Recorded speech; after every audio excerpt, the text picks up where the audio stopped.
আমার রসুলের সত্য তরিকতের মহব্বত এবং সত্য তরিকতের ঝান্ডা, সত্য তরিকতের দাওয়াত যারা দিচ্ছেন তারা মানুষদেরকে ভালোবাসেন। মানুষের মধ্যে ঝগড়া ফাসাদ, মারামারি, কাটাকাটি এইগুলো তাদের উদ্দেশ্য না। কারণ তরিকতের মূল জিনিসগুলো হলো অন্তর থেকে ভালোবাসা, হৃদয় থেকে ভালোবাসা, মহব্বত, প্রেম, ভালোবাসাটা হলো তরিকতের মূল জিনিস। তারা ঝগড়া ফাসাদ, মারামারি, ফারাপারিতে বিশ্বাস করে না। যেমন একটা ঘটনার কথা বললে আমরা সহজে বুঝতে পারি, সেটা হলো কারবালার ঘটনা। কারবালার যুদ্ধের মধ্যে দুই দল মুসলমানের মধ্যে যুদ্ধ হয়েছিল, দুই দলই মুসলমান। ইমাম হুসাইন রাদিয়াল্লাহু তাআলা তিনি কি মুসলমান না? কি শুধু মুসলমান? তিনি কে? তার পরিচয়টা তো আমরা জানি, কি বলেন জানি না?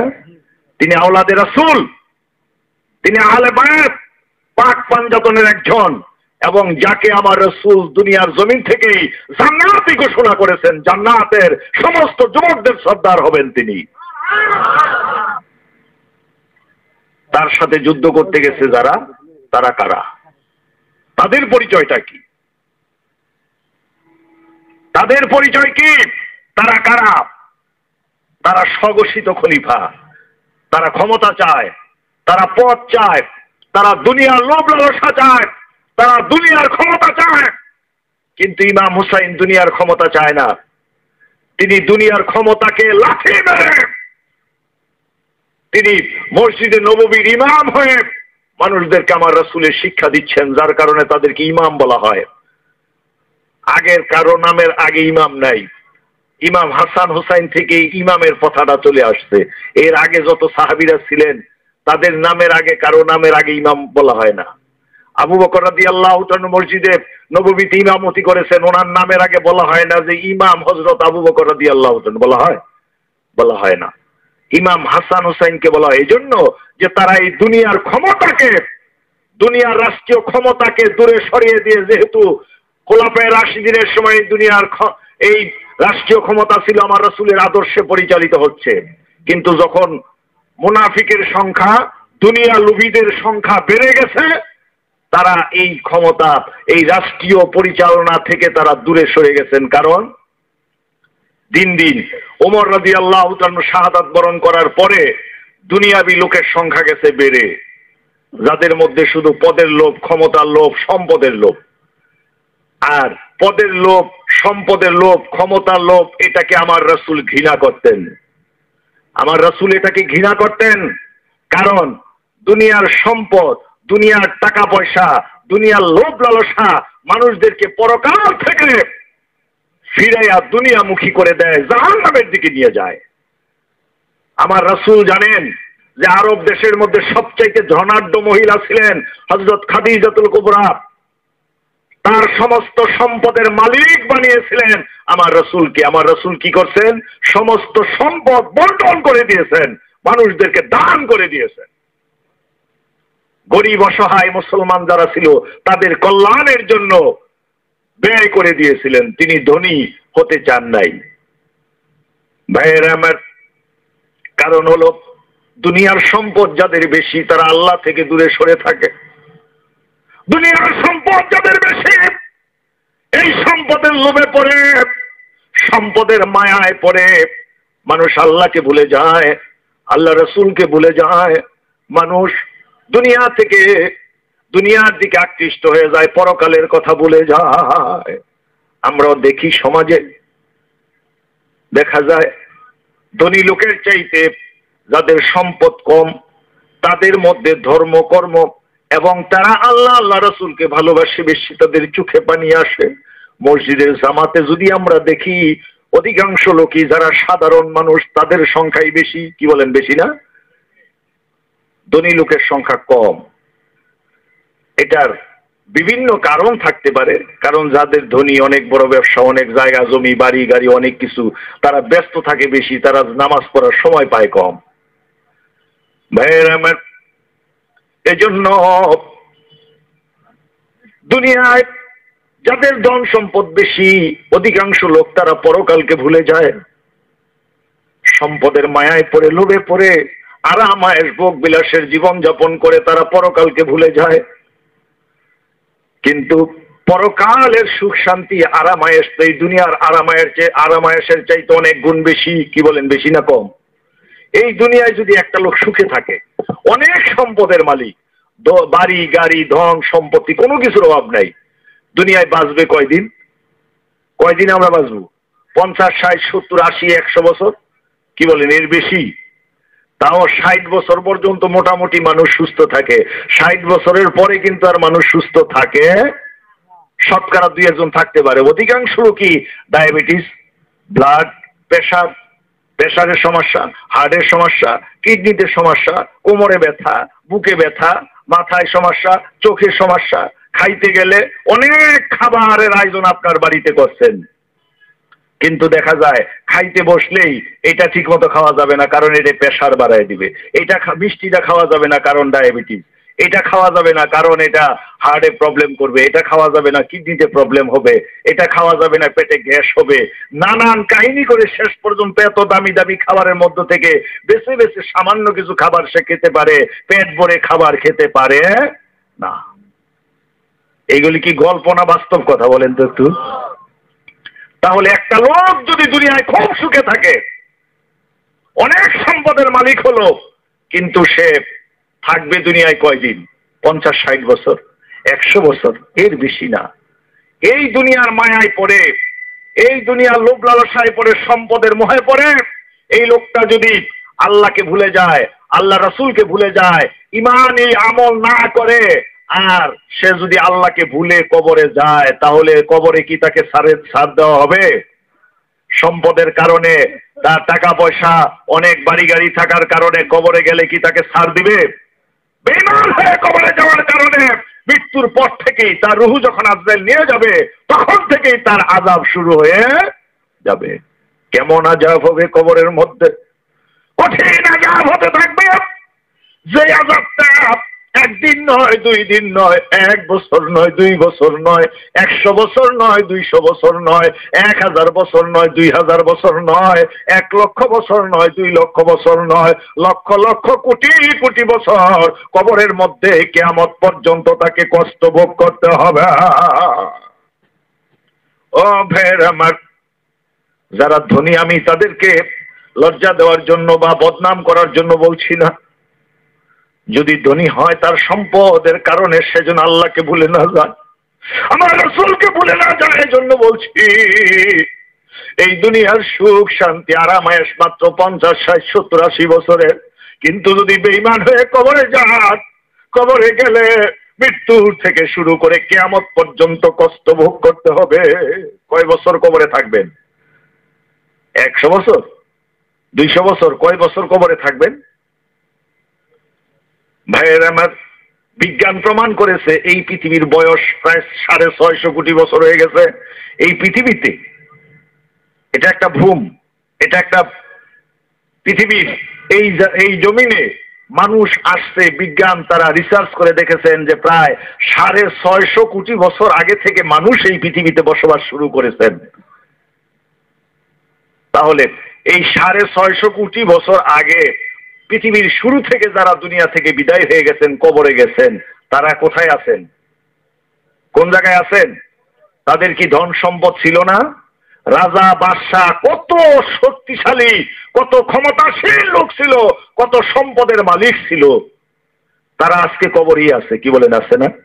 তাহলে দুনিয়ায় কয়দিন থাকবো আমরা? ভাইয়েরা আমার, আরেকটা লোক দুনিয়ায় সাধারণ জীবন যাপন করে, তেমন ধন সম্পদের মালিক না, দিন মজুরি করে, লেবারি করে, সামান্য চাকরি করে, সামান্য ব্যবসা করে জীবন যাপন করে। আর এর মধ্যে যদি লোকটা ঈমান নিয়ে যদি কবরে যেতে পারে, ঈমানদার হয়ে যদি কবরে যায়, মৃত্যু থেকে শুরু করে কিয়ামত পর্যন্ত সে কবরে সুখে থাকবে, শান্তিতে থাকবে।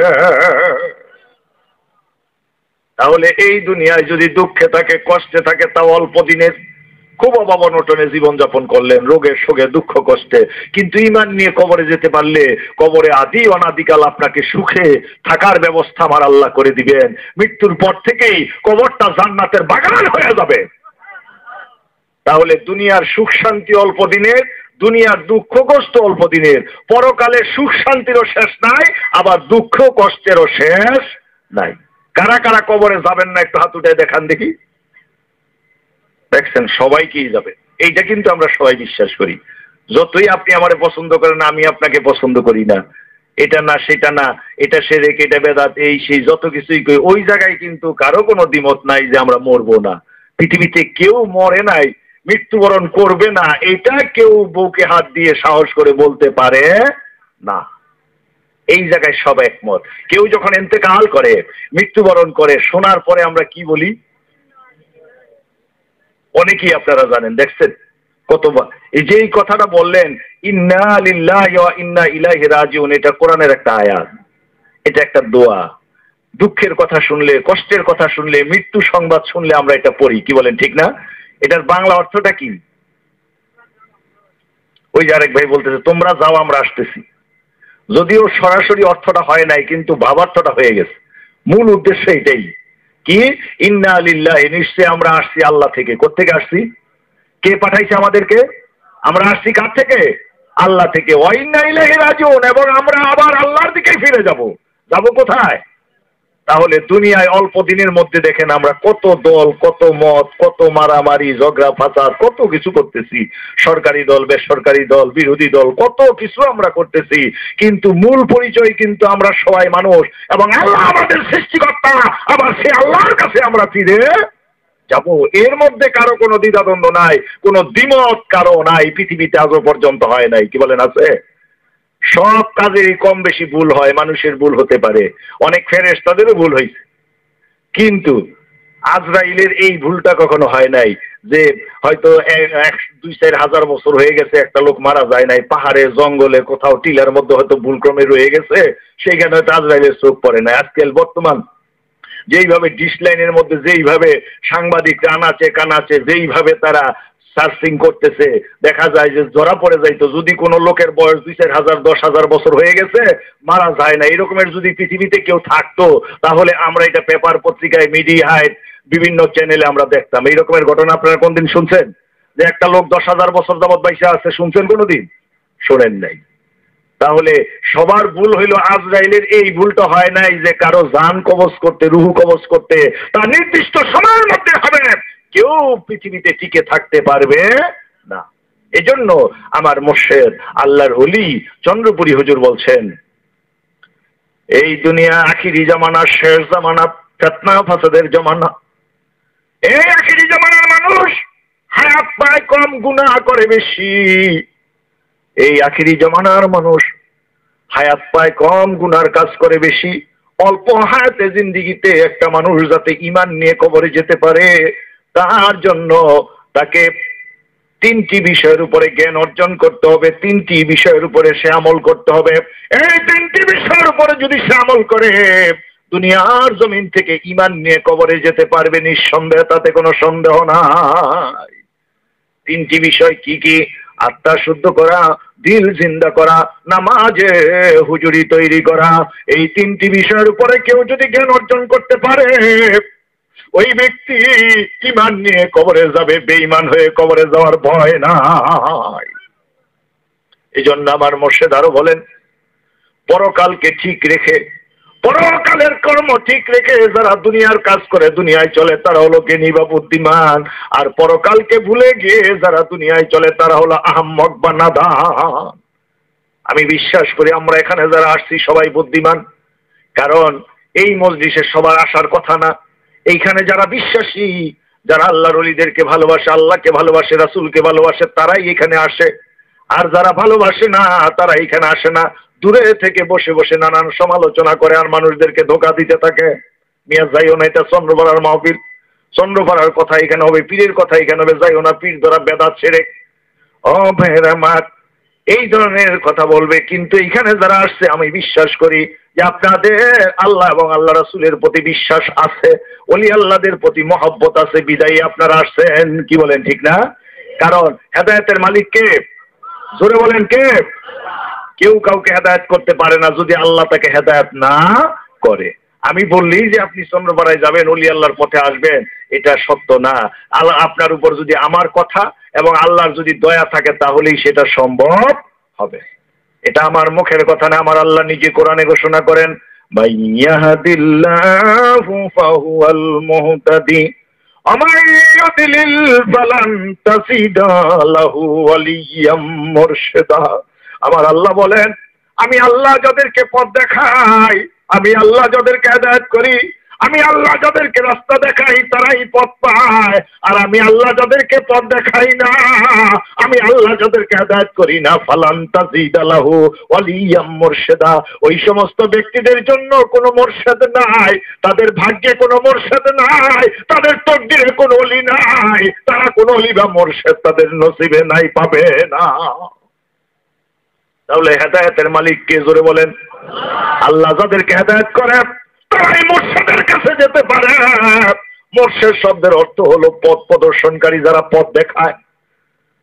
যাদেরকে আল্লাহ হেদায়েত করেন, যাদেরকে আল্লাহ ভালোবাসেন, মহব্বত করেন, তারাই মুর্শিদের সন্ধান পায়, তারাই আল্লাহর ওলিদের দেখা পায়। ওলি শব্দের অর্থ হলো আল্লাহর বন্ধু, যাদের সাথে আল্লাহর বন্ধুত্ব আছে।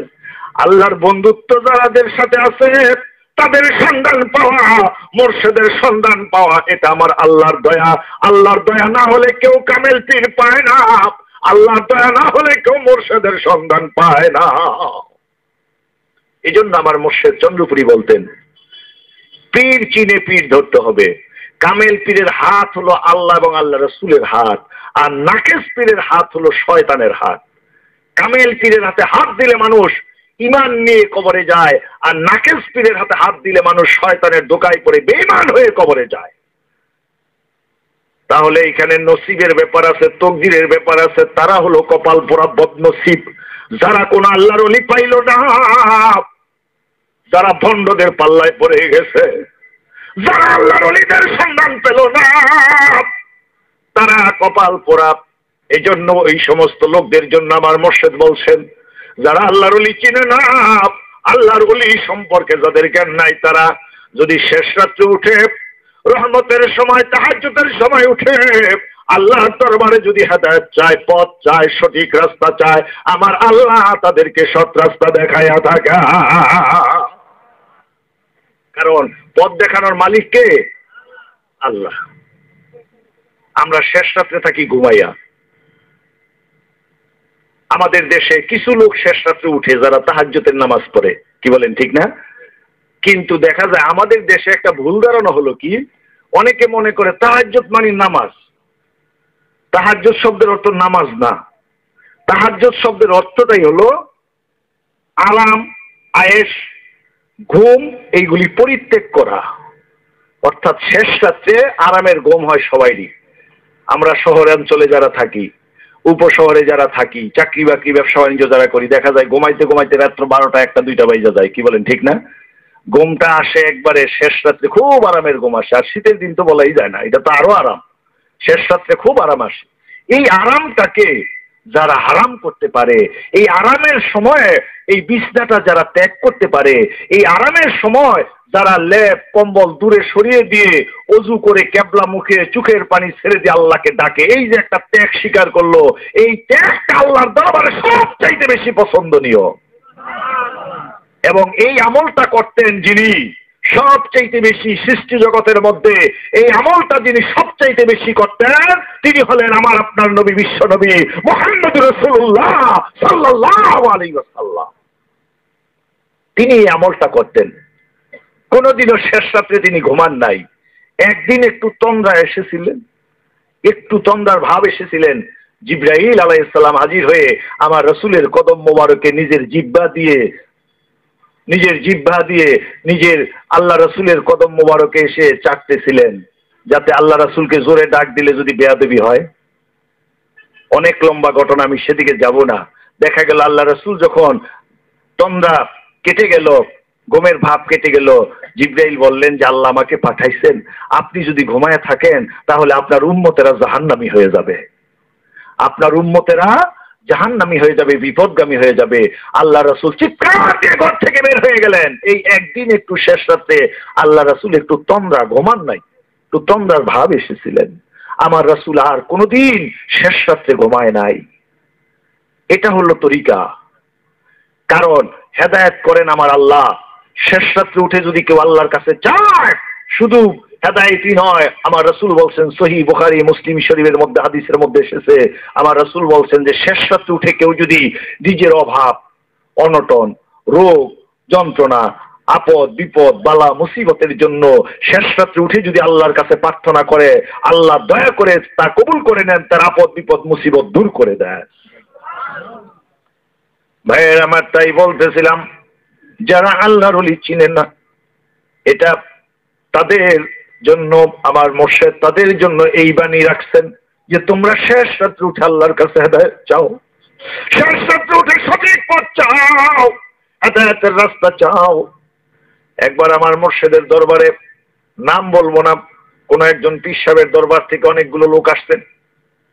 এসে আমার মুর্শিদকে বলতেছেন যে আপনি যে মুজাদ্দেদ তার প্রমাণ কি? আপনি যে মুজাদ্দেদ এটার প্রমাণ কি? আমার মুর্শিদ চন্দ্রপুরী কিছু সময় চুপ থেকে বললেন যে আপনি যেই জায়গা থেকে আসছেন, আপনার পিতা ছিলেন সেখানে পীর। আমি যতটুকু জানি যে তিনি একজন কামেল পীর ছিলেন। আর কামেল পীর যারা, তারা বই পুস্তক কিতাব পড়ে তারা কামেল ওলি হয় না। কামেল ওলি যারা, তারা মুরাকাবার মাধ্যমে আমার রাসূলের সাথে কথা বলতে পারেন। এই জমানায় কে হক্কানি আলেম, কে নায়েবে রাসূল, কে মুজাদ্দেদ, এটার ফয়সালা আমার রাসূল দিয়ে থাকেন। আপনার বাবা জানি কামেল ছিলেন, আপনারা কি সেই নিয়ম মানেন না? রাসূলকে জিজ্ঞাসা করেন কে এই জামানার মুজাদ্দেদ, রাসূলকে প্রশ্ন করেন, আমার রাসূল দয়া করে তার উত্তর দিবেন। তাদের জবান বন্ধ হয়ে গেল, সবাই একজন আরেকজনের দিকে শুধু চাওয়াচাই করলো, তারপর চলে গেলেন। তাহলে এই জায়গায় কেউ যাইতে চায় না, কারণ এই জায়গায় গেলে দুনিয়ার অনেক কিছু ত্যাগ করতে হবে। আমার রাসূল যেমন করেছিলেন, 25 বছর বয়সের টাটকা শক্তিশালী নওজোয়ান যুবক, তিনি 25 বছর বয়সের যুবক হয়ে তিনি সব আরামায়েশ ত্যাগ করে দিয়ে তিনি একটা গুহার মধ্যে, হেরা গুহার মধ্যে বসে বসে তিনি আল্লাহর ধ্যান করতেন। যারা হাজী সাহেবেরা গেছেন, গুহাটা দেখেছেন, আমরা গিয়েছিলাম কয়েকজন, একসাথে আমরা কয়েকজন বন্ধু গিয়েছিলাম। সেখানে দেখেছি যে এই জায়গার মধ্যে এত ছোট্ট এইরকম পাহাড়ের পাথরের আড়ালে এইরকম ছোট্ট একটা নিরিবিলি জায়গা, এখন তো নিরিবিলি, তাহলে 1400 বছর আগের কি অবস্থাটা কি ছিল? এখন তো হাজী সাহেবেরা উঠতে পারে, জায়গায় জায়গায় সিঁড়ি করে দেওয়া হয়েছে, কিন্তু 1400 বছর আগে তো এই সিঁড়িও ছিল না। মাটি কেটে কেটে উঠার মতো একটু পরিবেশ তৈরি করে দেওয়া হয়েছে। আমার রাসূল সেই সময়ে সেই জায়গায় উঠে বসে বসে মোরাকাবা করতেন, ধ্যান করতেন। এটা আফসোসের বিষয়, কারো বদনামের জন্য বলি না। বাংলাদেশের মধ্যে বহু মসজিদ আছে, বহু মাদ্রাসা আছে, বহু মুফতি আছেন, মুফাসসিরে কোরআন আছেন, অনেক আলেম আছেন। কয়জন আলেম দৈনিক 1 ঘন্টা অন্তত মোরাকাবা করেন? আমার জানা মতে আমি হাজার হাজার আলেমদের সাথে আলোচনা করে দেখেছি যে মোরাকাবা কি এটাই বুঝে না, মোরাকাবা কিভাবে করতে এটাই জানে না। তাহলে আমার রাসূল যেই মোরাকাবার মাধ্যমে, যেই ধ্যানের মাধ্যমে আল্লাহকে খুশি করেছেন এবং আল্লাহ খুশি হয়ে পবিত্র কোরআন নাজিল করেছেন, তাহলে আমি আপনি মোরাকাবাই জানি না। এই ধ্যান কিভাবে করে সেটাই শিখি না, কোন মসজিদে শিখাই কিনা আমি জানি না। আমি আগেও বলছি যে বদনামের জন্য না, মসজিদে আমরা নামাজ পড়ি, কিন্তু কোন ইমাম কোনদিন কোন মুসল্লিকে বলছেন কিনা যে আপনি এই নিয়মে মোরাকাবা করেন, এই নিয়মে ধ্যান করেন? আল্লাহ কোরআনে বলছেন, ইয়াতাফাক্কারুনা ফি খালকিস সামাওয়াতি ওয়াল আরদ, আসমান জমিনের মধ্যে যা কিছু আছে তা নিয়ে তোমরা গবেষণা করো, চিন্তা করো। এটাকে বলে তাফাক্কুর বলে, মোরাকাবা বলে, ধ্যান বলে। পৃথিবীর জমিনে যত আল্লাহর ওলিগণ পৃথিবীতে আসছেন, প্রত্যেকটা আল্লাহর ওলিগণ এই ধ্যান করতেন। আমাদের এই বাংলাদেশে দেখেন তাকাইয়া, সেই রাজশাহীতে শাহ মাকদুম রহমতুল্লাহ আলাইহ জীবনী পড়ে দেখেন যে তিনি গঙ্গা নদী, ইন্ডিয়াতে বলে গঙ্গা, বাংলাদেশে হয়ে গেছে পদ্মা, ওই নদী তিনি পাড়ি দিয়ে এসেছিলেন কুমিরের পিঠে চড়ে। সেখানে আমরা জিয়ারত করতে যেয়ে মোতাওয়াল্লির কাছে শুনলাম যে পাশে একটা কুমিরের মাজারও করছে। অর্থাৎ কুমিরটাকে এইভাবে ফেলে দেয় নাই, যেহেতু এটার উপর আল্লাহর ওলি চড়ে বসছিলেন, এই জন্য এই সম্মানের খাতিরে এটা মাটির মধ্যে সুন্দর করে কবরের মতো গর্ত করে রেখে দিচ্ছেন। এটারও একটা সম্মান আছে। এই কুমিরের প্রতিও মানুষের একটা সম্মান আছে, কারণ এই কুমিরের পিঠের উপর আল্লাহর ওলি চড়ে বসছিলেন, চড়ে ওই নদী পাড়ি দিয়েছিলেন। যেই কুমির মানুষ পেলে মানুষকে আঁকড়ে ধরে, কামড়ে ধরে, বক্ষণ করে, সেই কুমির তার পিঠের মধ্যে বসায়া একজন মানুষকে নদীর উপর দিয়ে পার করে দেয়। এটা কেমন অবস্থা? এটা তো আমাদের চন্দ্রপাড়ার কথা না, এটা বাস্তব ইতিহাস, কোন গল্প রূপ কাহিনী না। রূপকথার মধ্যে কত রকমের কথা থাকে, কিন্তু এটা তো রূপকথা না। সে আল্লাহর ওলি এখানে বসার কারণে কুমিরকে পর্যন্ত মানুষ সম্মান করে। আমরা কোরআন শরীফের দেখলে কোরআন শরীফে নিয়ে চুমু খাই না? কোরআন শরীফ, কোরআন শরীফের উপরে যে কভারটা থাকে এটা কি দিয়ে বানায়? এখন আধুনিক জমানায় প্লাস্টিক বের হইছে। আগের কোরআন শরীফ গুলো বানাইতো চামড়া দিয়া, গরুর চামড়া দিয়া, চামড়ার দিয়া কভার বানাইতো। ওই চামড়ার সহিত আমরা চুমা খাইতাম না, চামড়াটা বাদ দিয়া কোরআন শরীফের আয়াতের মধ্যে চুমু খাইতাম। তাহলে এই চামড়ার মধ্যে চুমু খাইতাম কেন? কারণ এই চামড়া দিয়ে বেষ্টন করে রাখা হয়েছে এই পবিত্র কোরআন শরীফটাকে, যার কারণে এই চামড়ার উপরে চুমু খাই। এটা আসলে মূলে চামড়া না, এই চামড়াটা কোরআন শরীফের সাথে সুবতে থাকার কারণে, কোরআন শরীফের সাথে একই অবস্থানে থাকার কারণে এই চামড়ার উপর আমরা চুমু খাই, মনে করি এইটাই আল্লাহর কোরআন। সম্মানটা কার কারণে চামড়ার বাড়ছে? কোরআনের কারণে, আল্লাহর কথার কারণে, আল্লাহর বাণীর কারণে চুমা খাই। এখানে অনেক লোকেরা বড় বড় ভাষণ দেয় যে পীরের মাজারে যাইয়া তোমরা সালাম করো। পীরের মাজার কাকে বলে? মাজারটা কি? হতে পারে বহু ভণ্ড মাজার আছে, সেটা আলাদা কথা, কিন্তু কামেল মোকাম্মেল পীর ওলি আল্লাহদের মাজার নাই। সেইখানে মাজারে কি আছে? আপনি যদি কোরআন বান্ডেল করা একটা গরুর চামড়া দিয়া কোরআন বান্ডেল করছে, সেটার মধ্যে চুমু খাইলে যদি কোরআনের মধ্যে চুমু খাওয়া হয়, তাহলে আল্লাহর ওলি যেই জায়গায় ঘুমায় আছেন, আল্লাহ রাসূল যেই জায়গায় ঘুমায় আছেন, আল্লাহর ওলি যেই জায়গায় ঘুমায় আছেন, ওই জায়গায় পাথরটাকে চুমা খাইলে কি আল্লাহর ওলির কদমে চুমা খাওয়া হয় না? আল্লাহর ওলিকে কি এটা সম্মান করা হয় না? এটা বলে বেদাত, এটা বলে না জায়েজ। গরুর চামড়ার মধ্যে চুমা দিয়ে এটা জায়েজ, আর আল্লাহর ওলির বাজারে চুমু খাইলে এটা বেদাত হয়। এইগুলো কোন দলিল প্রমাণ ছাড়া কথা, এগুলো যার যার মন গড়া যুক্তির কথা। ভাইয়ের আমার, যাই হোক, সেটা বলতেছিলাম যে রাজশাহীতে আসছেন শাহ মাকদুম রহমতুল্লাহ আলাইহি, সিলেটে আসছেন শাহজালাল ইয়ামিনী রহমতুল্লাহ আলাইহি, চিটাগাঙ্গে আসছেন বাইজিদ গোস্তামি রহমতুল্লাহ আলাইহি, ওই যে খুলনা বাগেরহাটে আসছেন খান জাহান আলী রহমতুল্লাহ আলাইহি, মিরপুর 1 নম্বর ঢাকাতে আসছেন শাহ আলী বাগদাদি রহমতুল্লাহ আলাইহি, বগুড়াতে আসছেন হযরত শাহ সুলতান বলখি রহমতুল্লাহ আলাইহি। এইভাবে আমাদের দেশে অসংখ্য ওলি আল্লাহগণ, অনেকের নাম আমরা জানি, অনেকের নাম জানি না, অসংখ্য ওলি আল্লাহগণ এই দেশে আসছেন। তারা মানুষদেরকে দাওয়াত দিচ্ছেন, মানুষদেরকে তারা তরিকতের দাওয়াত দিচ্ছেন। কোন দাওয়াত দিচ্ছেন? যেই দাওয়াত পেয়ে মানুষ আল্লাহর ওলিদেরকে আগে ভালোবাসতেন, কারণ আল্লাহর ওলিদের কথাগুলো সত্য ছিল। আল্লাহর ওলিদের প্রতি মহব্বত থেকে তারা আল্লাহকে পেয়েছেন, আল্লাহ রাসূলকে পেয়েছেন। এই জন্যই বলতেছিলাম যে আল্লাহর ওলিদের প্রচারটা কেন কম?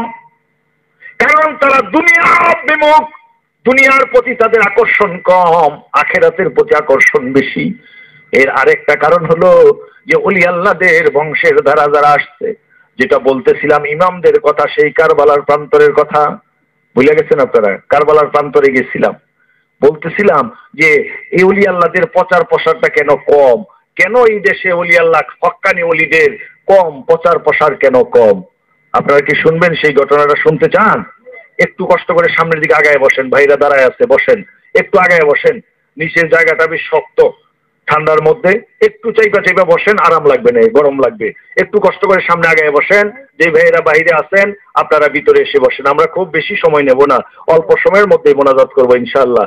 একটু সামনের দিকে আগায় আগায় বসেন, মহব্বতের সাথে দুরূদ শরীফ পড়েন। আল্লাহুম্মা সাল্লি আলা সাইয়্যিদিনা মুহাম্মাদ, আল্লাহুম্মা সাল্লি আলা সাইয়্যিদিনা দেনা মোহাম্মদ নাবিয়ানা লানা মোহাম্মদ নাবিয়ানা লানা মোহাম্মদ আল্লাহুম্মা সাল্লি আলা সাইয়্যিদ সকলে মহব্বতের সাথে বলেন আল্লাহুম্মা সাল্লি আলা সাইয়্যিদিনা মুহাম্মদ আল্লাহুম্মা সাল্লি আলা সাইয়্যিদিনা মুহাম্মদ নাবিয়ানা লানা মুহাম্মদ নাবিয়ানা লানা মুহাম্মদ আল্লাহুম্মা সাল্লি আলা সাইয়্যিদিনা এই পৃথিবীতে আল্লাহর ওলিদের প্রচার প্রসার কম, তাদের জাঁকজমক কম, তাদের প্রচার প্রসার সারা পৃথিবীতেই কম। এর কারণ হলো যে আল্লাহর ওলিগণ দুনিয়ার অনেক কিছু থেকে বিমুখ থাকেন। দুনিয়ার অনেক জাঁকজমক আল্লাহর ওলিগণ পছন্দ করেন না। তারা সাধারণভাবে এমনকি নিজেদের প্রচার হোক এটাও আল্লাহর ওলিগণ চায় না। কারণ আল্লাহর ওলিদের কাছে যাওয়া, আল্লাহর ওলিদের সোহবত লাভ করা, এটা আল্লাহর ওলিদের ইচ্ছায় হয় না। এটা আল্লাহ যাদেরকে তকদিরে রাখছেন তারা জঙ্গলে হলেও যাবে, সাগরের পারে হলেও যাবে, নদীর পারে হলে যাবে, পৃথিবীর যেখান থেকে হোক যাদের তকদির ভালো, নসিব ভালো, তারা সেখান থেকেই আল্লাহর ওলির কাছে ছুটে যাবে। এটাই আল্লাহর বিধান। না হলে আপনারা এই ময়মনসিংহ থেকে এত দূরে, সেই ফরিদপুর চন্দ্রপাড়া কত দূরে, এত দূরে কেন যাওয়ার দরকার আছে?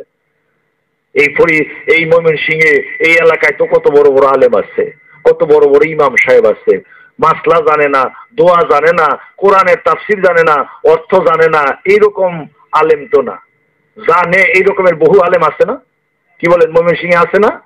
তাইলে এইগুলি রেখা এই এলাকায় কত মাদ্রাসা আছে, কত মসজিদ আছে, কত আলেম আছে, তাদেরকে রেখে এই ফরিদপুর চন্দ্রপাড়ায় কেন গেলেন? কিসের টানে গেলেন? জোর করে কেউ নিছে আপনাদেরকে? জোর করে নিছে না, মনের টানে গেছেন। কিসের টান সেটা? আর মনে টানে কাকে? আমরা দেখছি ছোটকালে যে চুম্বকের ধর্ম কি? চুম্বক টানে লোহারে, কাঠেরে কিন্তু টানে না। টানে? আপনি যদি এখানে লোহার খণ্ড রাখেন, পাশে একটা চুম্বক রাখেন, দেখবেন এই লোহাগুলো আস্তে আস্তে আস্তে আস্তে ওই চুম্বকের দিকে যাইতেছে। পাশে কাঠের টুকরা রাখেন, প্লাস্টিকের টুকরা রাখেন, ওইগুলো কিন্তু ওই চুম্বকের দিকে যাবে না। এখন যদি বলেন যে এই কাঠ তুই গেলি না কে, প্লাস্টিক গেলি না কে, কারণ তাদের মধ্যে সেই আকর্ষণ শক্তি নাই, তারা যাবে না। আমি যতই গলা ফাটায় আপনাদেরকে বলি যে চন্দ্রপাড়ায় আসেন, আপনারা যাইতে পারবেন না যদি আপনাদের ভিতরে লোহা না থাকে, খাসলত যদি না থাকে। ওলি আল্লাহর মধ্যে যে খাসলত, আপনার ভিতরে যদি খাসলতটা থাকে তবেই আপনাকে আকর্ষণ করে। ফরিদপুর কেন, পৃথিবীর অপর প্রান্তেও যদি আল্লাহর ওলি থাকে সেখানেও আপনি যাবেন। এই দুনিয়ায় দেখেন একটা সাধারণ জিনিস, গল্প কাহিনী না। আপনারা যখন রাস্তায় চলেন, একই সাথে চাকরি করেন, একই সাথে বাজার করেন, একই পাশাপাশি একই বাড়িতে ভাড়া থাকেন, 2-4-10টা ফ্যামিলি, সবার সাথে কিন্তু সবার বন্ধুত্ব হয় না। কি বলেন, হয়? রাস্তা দিয়ে চলতেছেন, একটা লোককে দেখে আপনার মন থেকে সালাম দিতে ইচ্ছা করবে, আর একটা লোককে দেখলে আপনার মন চাইবে যে সে রাস্তা দিয়ে সামনে দিয়ে আইতেছে, একটু রাস্তা, যদি রাস্তার পাশে দিয়ে যদি বিকল্প রাস্তা থাকতো তাহলে আমি ওই রাস্তা দিয়ে যাইতাম। সবার সাথে সবার বন্ধুত্ব হয় না, সবার সাথে সবার মনের মিল হয় না।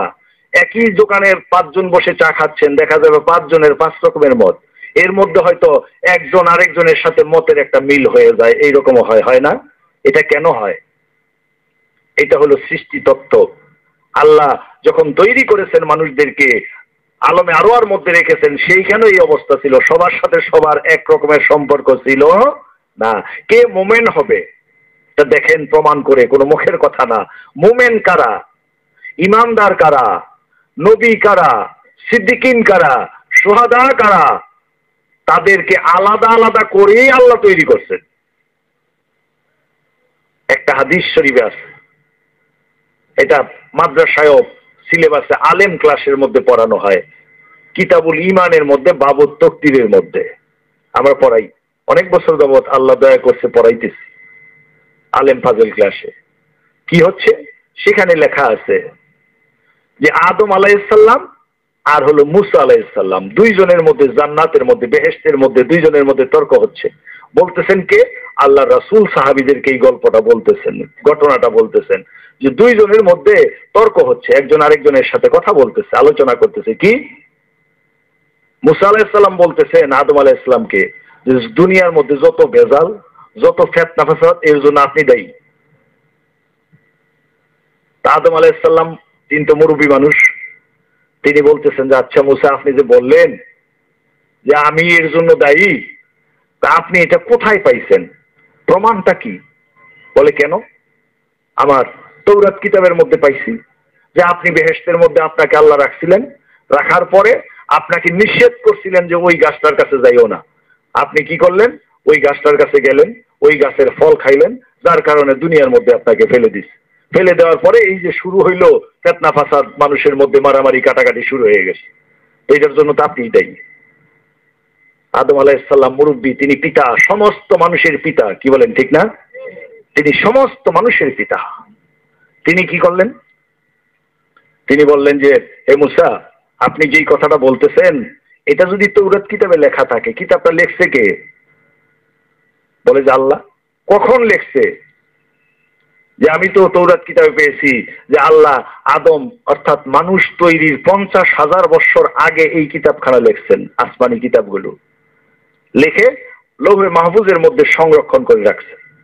এখন আদম আলাইহিসসালাম মুরব্বী মানুষ, বাবা, সমস্ত মানুষের বাবা, তিনি বলতেছেন যে মুসা, আল্লাহ যদি আমাকে সৃষ্টি করার 50,000 বছর আগে আপনার কিতাব লিখছেন, আপনি বললেন, তাহলে তখনও কিন্তু আমি তৈরি হই নাই। তো 50,000 বছর আগে, আমাকে তৈরি করার আগে এই ঘটনা আল্লাহ তৌরাত কিতাবের মধ্যে লিখে রাখছেন, তখন আপনিও তৈরি হন নাই। তাহলে ওই সময় যদি এই ঘটনাটা থাকে লেখা যে আমি বেহেশতে থাকবো, বেহেশতে আমাকে ওই একটা গাছের কাছে যাইতে নিষেধ করা হবে, আমি তারপরও গাছের কাছে যাব, ভুল করব, তারপর দুনিয়া আমাকে পাঠাবে, এটা যদি আপনার কিতাবের মধ্যে যদি আল্লাহ আমাকে সৃষ্টির 50,000 বছর আগেই যদি লিপিবদ্ধ করে রেখে রাখেন, লৌহে মাহফুজের মধ্যে সংরক্ষণ করে রেখে রাখেন, তাহলে আমার দোষটা কোথায়? আমার দোষটা কি? মুসা আলাইহিস সালাম চুপ হয়ে গেলেন। কারণ মুসা আলাইহিস সালাম তো খুব তর্ক করতেন। মানুষের মধ্যে এরকম অনেকে আছে যে বুঝুক আর না বুঝুক একটা নিয়ে ঠেলাঠেলি করতে থাকে, এরকমের তর্ক করে না মানুষ? মুসা আলাইহিস সালামের মধ্যে কিছুটা এই ধরনের ভাব ছিল, তর্ক বেশি করতেন।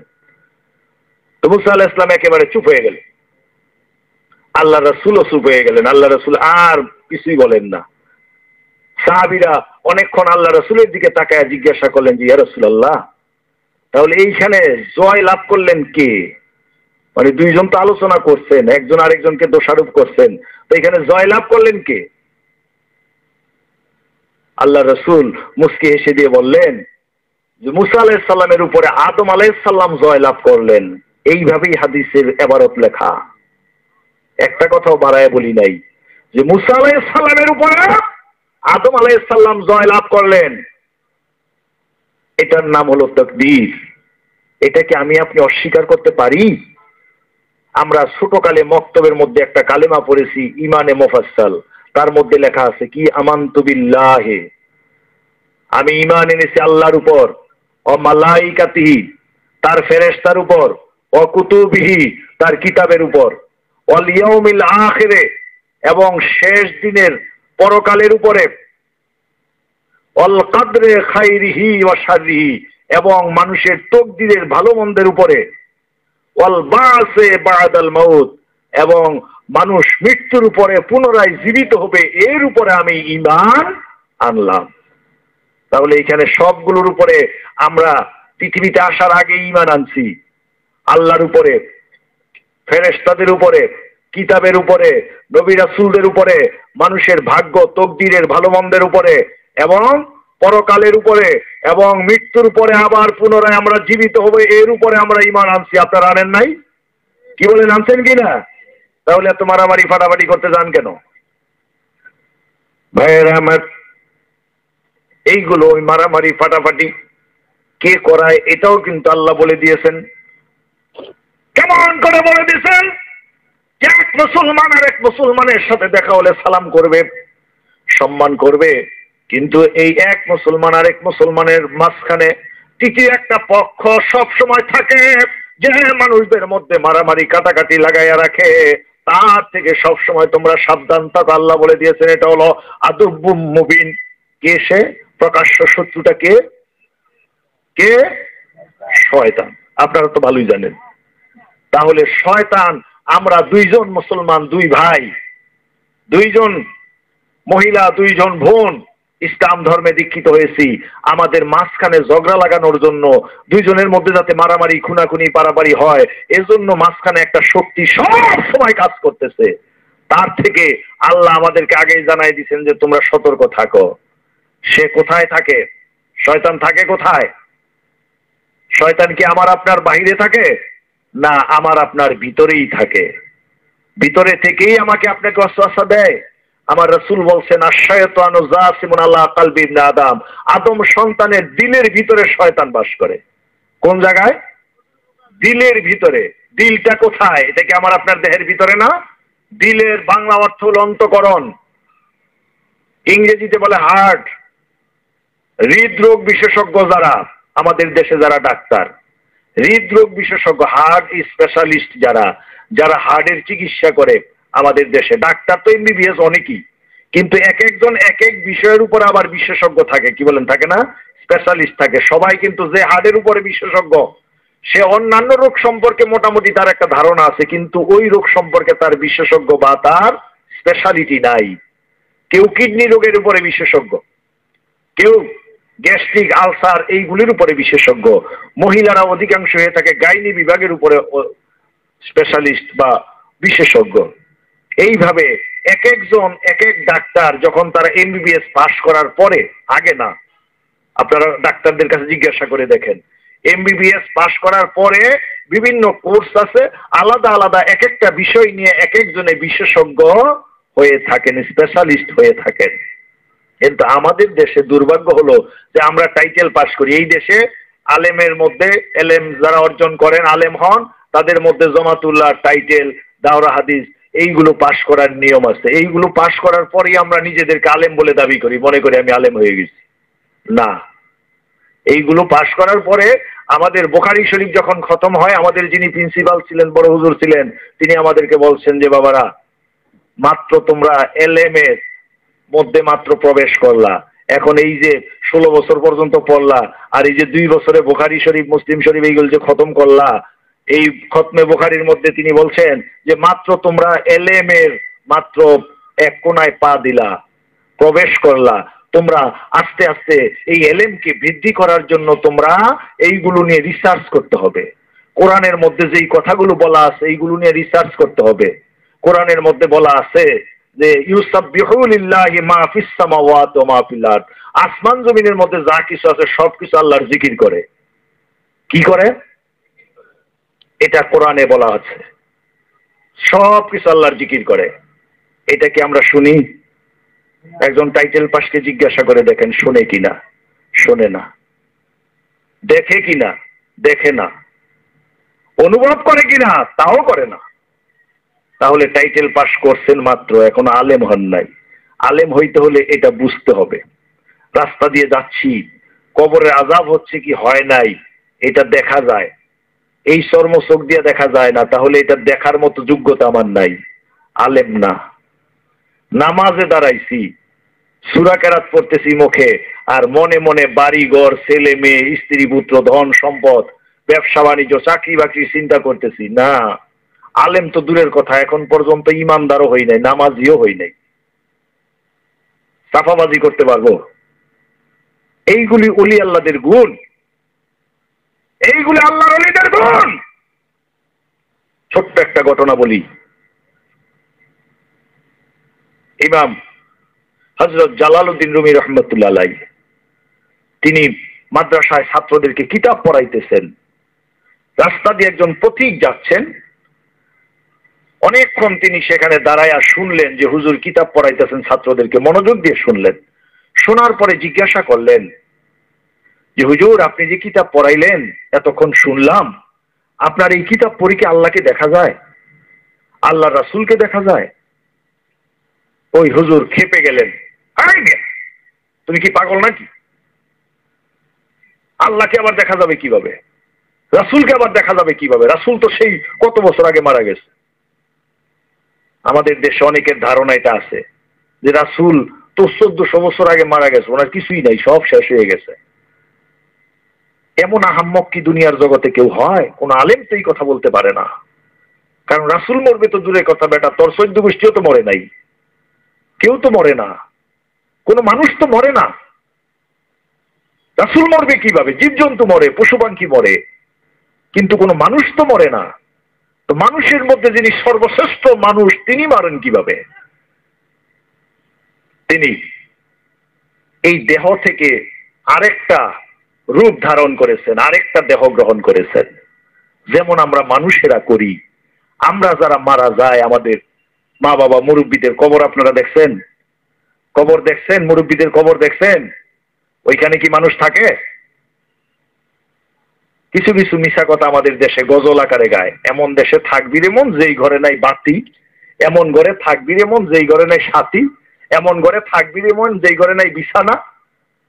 এই ধরনের কথাবার্তা বলে। কে থাকবে সেখানে? বিছানা দিবে তুমি, বালিশ দিবা, বাতি দিবা? কবরে কি মানুষ থাকে নাকি যে সেখানে বালিশ দিতে হবে? কারে দিবা? মানুষ থাকলে তো সেখানে তুমি তারে বালিশ দিতে হবে, বিছনা দিতে হবে।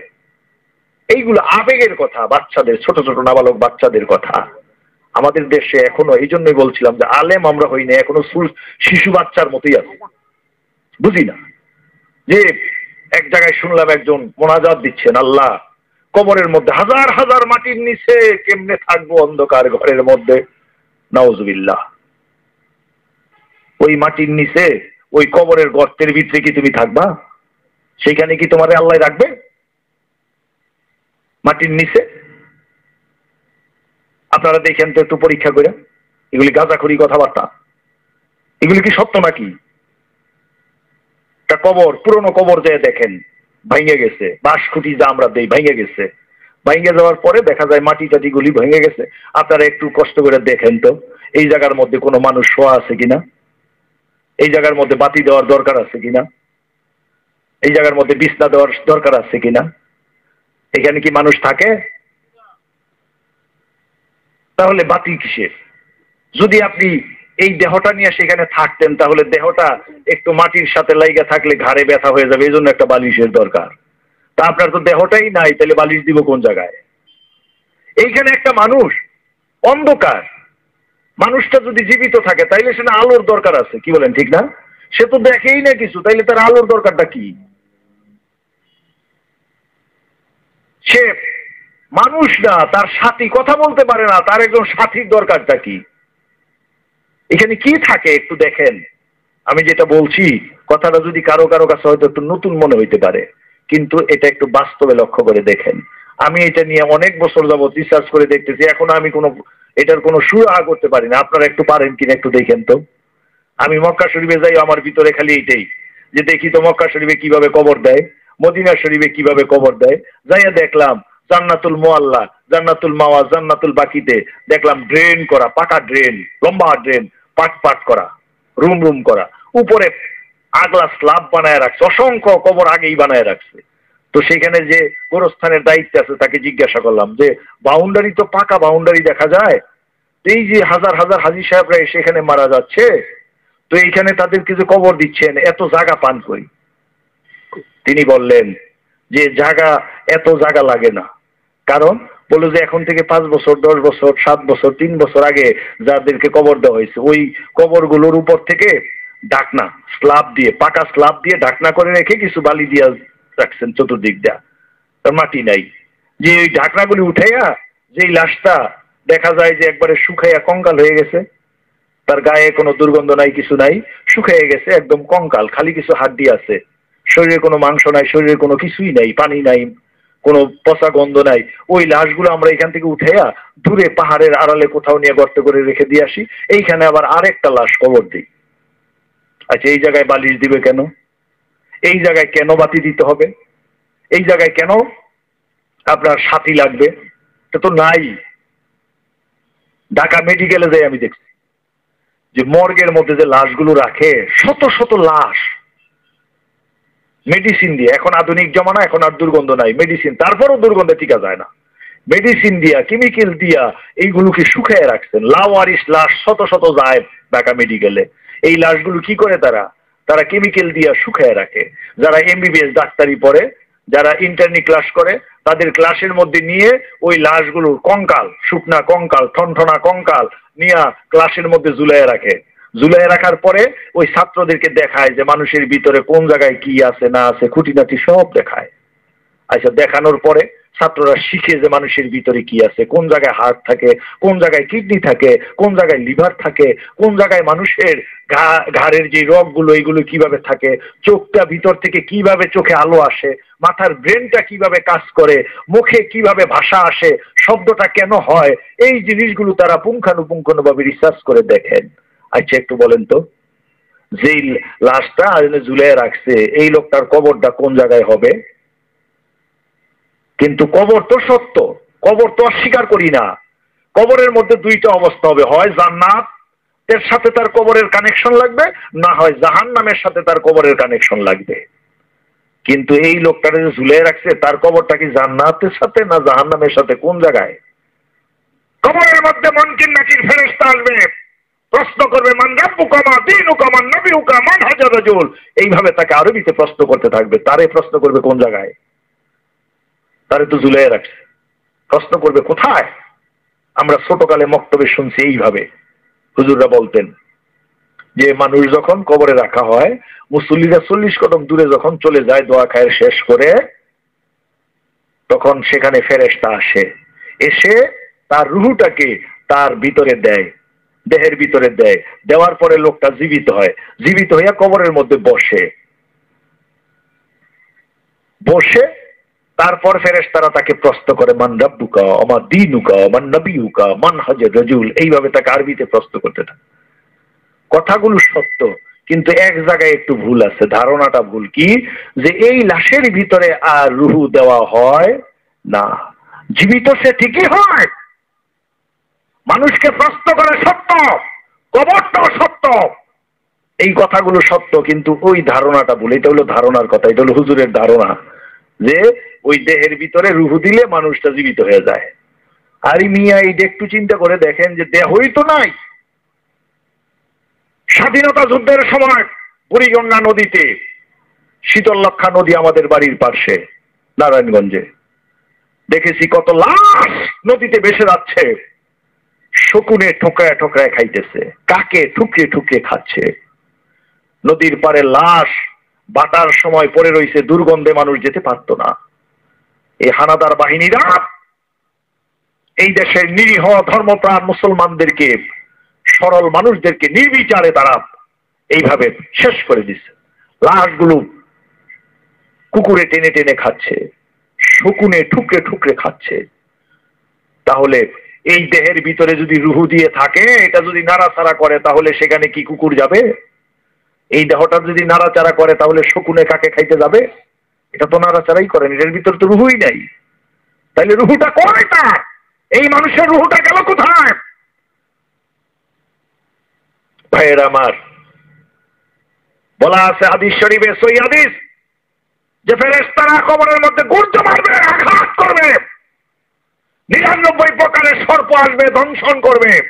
একটু যে খুঁজে দেখেন, পুরনো কবর থাকলে যে 99 সাপ তো দূরের কথা, 2-1টা থাকতে পারে জঙ্গল যদি হয়, তাও দেশি সাপ, জাতি সাপ, এই ধরনের ইত্যাদি। কিন্তু ওই আল্লাহ রাসূল যে সাপের কথা বলছে ওই সাপ না। ফেরেশতারা গুর্জ মারবে কোন জায়গায়? আজিমপুর গোরস্থানে দেখছি একই জায়গার মধ্যে বহু কবর দেওয়া হয়েছে।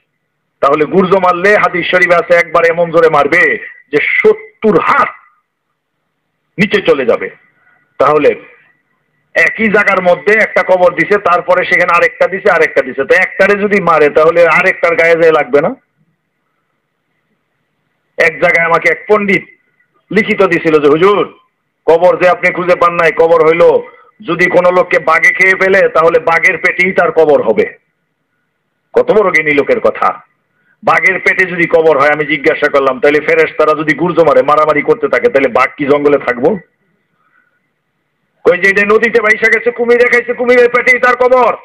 কুমিরের পেটে যদি কবর হয় আর সেখানে যদি ফেরেশতারা গুর্জো মারে, তাহলে এটা কি নদীতে থাকবো? আবার একবার টঙ্গীতে দুই ট্রেনের মুখোমুখি সংঘর্ষে দুই ট্রেন এত উপরে উঠে গিয়েছিল, পেপারে পত্রিকায় এসেছিল, অনেকদিন আগের কথা। আমরা তখন ছাত্র ছিলাম, দেখতে গিয়েছিলাম ডাকালিয়া থেকে অনেক ছাত্ররা মিলে। যে দেখলাম যে দুই তিনটা লাশ তাল গাছের মধ্যে ঝুলে আছে। তাল গাছের মধ্যে মানুষের এক জায়গায় হাত ঝুলে রয়েছে, এক জায়গায় পা ঝুলে রয়েছে, এক জায়গায় নাড়ি ভুড়ি ঝুলে রয়েছে। একটু বলেন তো, এদের কোন দেহটার ভিতরে ফেরেশতারা রুহু দিয়ে তাকে প্রশ্ন করবে? কবরটা কোন জায়গায় হবে? ভাইয়েরা আমার, এইগুলো হলো এলেম।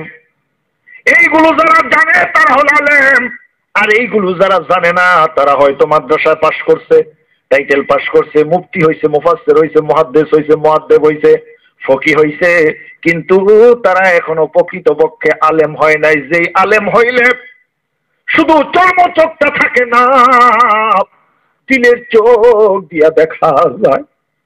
যে আলেম হইলে শুধু এই চর্মচোখটাই বাহাদুরি থাকে না, অন্তরের চোখ দিয়ে দেখে, ওই চোখ তারা এখন অর্জন করতে পারে নাই। আর যারা ওই চোখ অর্জন করতে পারে না তারা কখনো হক্কানি আলেম হয় না, তারা পীর হয় না, কামেল পীর হয় না। ওই চোখ ছিল না রাসূলের, ওই চোখ ছিল খোলাফায়ে রাশিদিনের, হযরত ওমর রাদিয়াল্লাহু তাআলা। আমরা আলেমেরা লজ্জা হয় না আমাদের, মসজিদের মধ্যে জুমার খুতবায় আমরা বলে থাকি ওমর রাদিয়াল্লাহু তাআলা মসজিদে বসে খুতবা দিচ্ছেন, আর সারিয়া নামক একজন সেনাপতি যুদ্ধের ময়দানে যুদ্ধ করতেছে। ওমর রাদিয়াল্লাহু তাআলা খুতবার মধ্যে হঠাৎ করে বলে ফেললেন, ইয়া সারিয়াতুল জাবাল, হে সারিয়া, তুমি পাহাড়ের দিকে লক্ষ্য করো, পাহাড়ের দিকে তাকাও। সারিয়া পাহাড়ের দিকে লক্ষ্য করলেন। উপস্থিত যারা ছিলেন তারা ভয় পেয়ে গেলেন যে আমিরুল মুমিনিন হযরত ওমর তিনি জুমার খুতবার মধ্যে সারিয়ার কথা কেন বললেন? দীর্ঘদিন পর ওই যুদ্ধের ময়দান থেকে সারিয়া এবং তার সঙ্গী সাথীরা যখন আসলেন, মসজিদে এসে তারা পরামর্শ করতেছেন। সারিয়া বলেন, যখন আমরা যুদ্ধের ময়দানে অপ্রস্তুত অবস্থায় ছিলাম, কাফের সৈনিকেরা পাহাড়ের আড়াল থেকে মুসলমানদের উপর আক্রমণ করতেছিল, আমরা সেটা টের পাচ্ছিলাম না। হঠাৎ করে আমিরুল মুমিনিন ওমর রাদিয়াল্লাহু তাআলার কণ্ঠস্বর বেজে উঠল। ওমর রাদিয়াল্লাহু তাআলা আমাকে ডাক দিয়ে বললেন, ইয়া সারিয়াতুল জাবাল, হে সারিয়া, তুমি পাহাড়ের দিকে লক্ষ্য করো। আমি যখন পাহাড়ের দিকে তাকাইলাম, লক্ষ্য করে দেখি কাফের সৈনিকেরা মুসলমানদের উপর আক্রমণ করতে আসতেছে। আমরা সাথে সাথে প্রস্তুত গ্রহণ করলাম, আমাদের প্রস্তুতি দেখে তারা পলায়ন করলো, ভেগে গেল।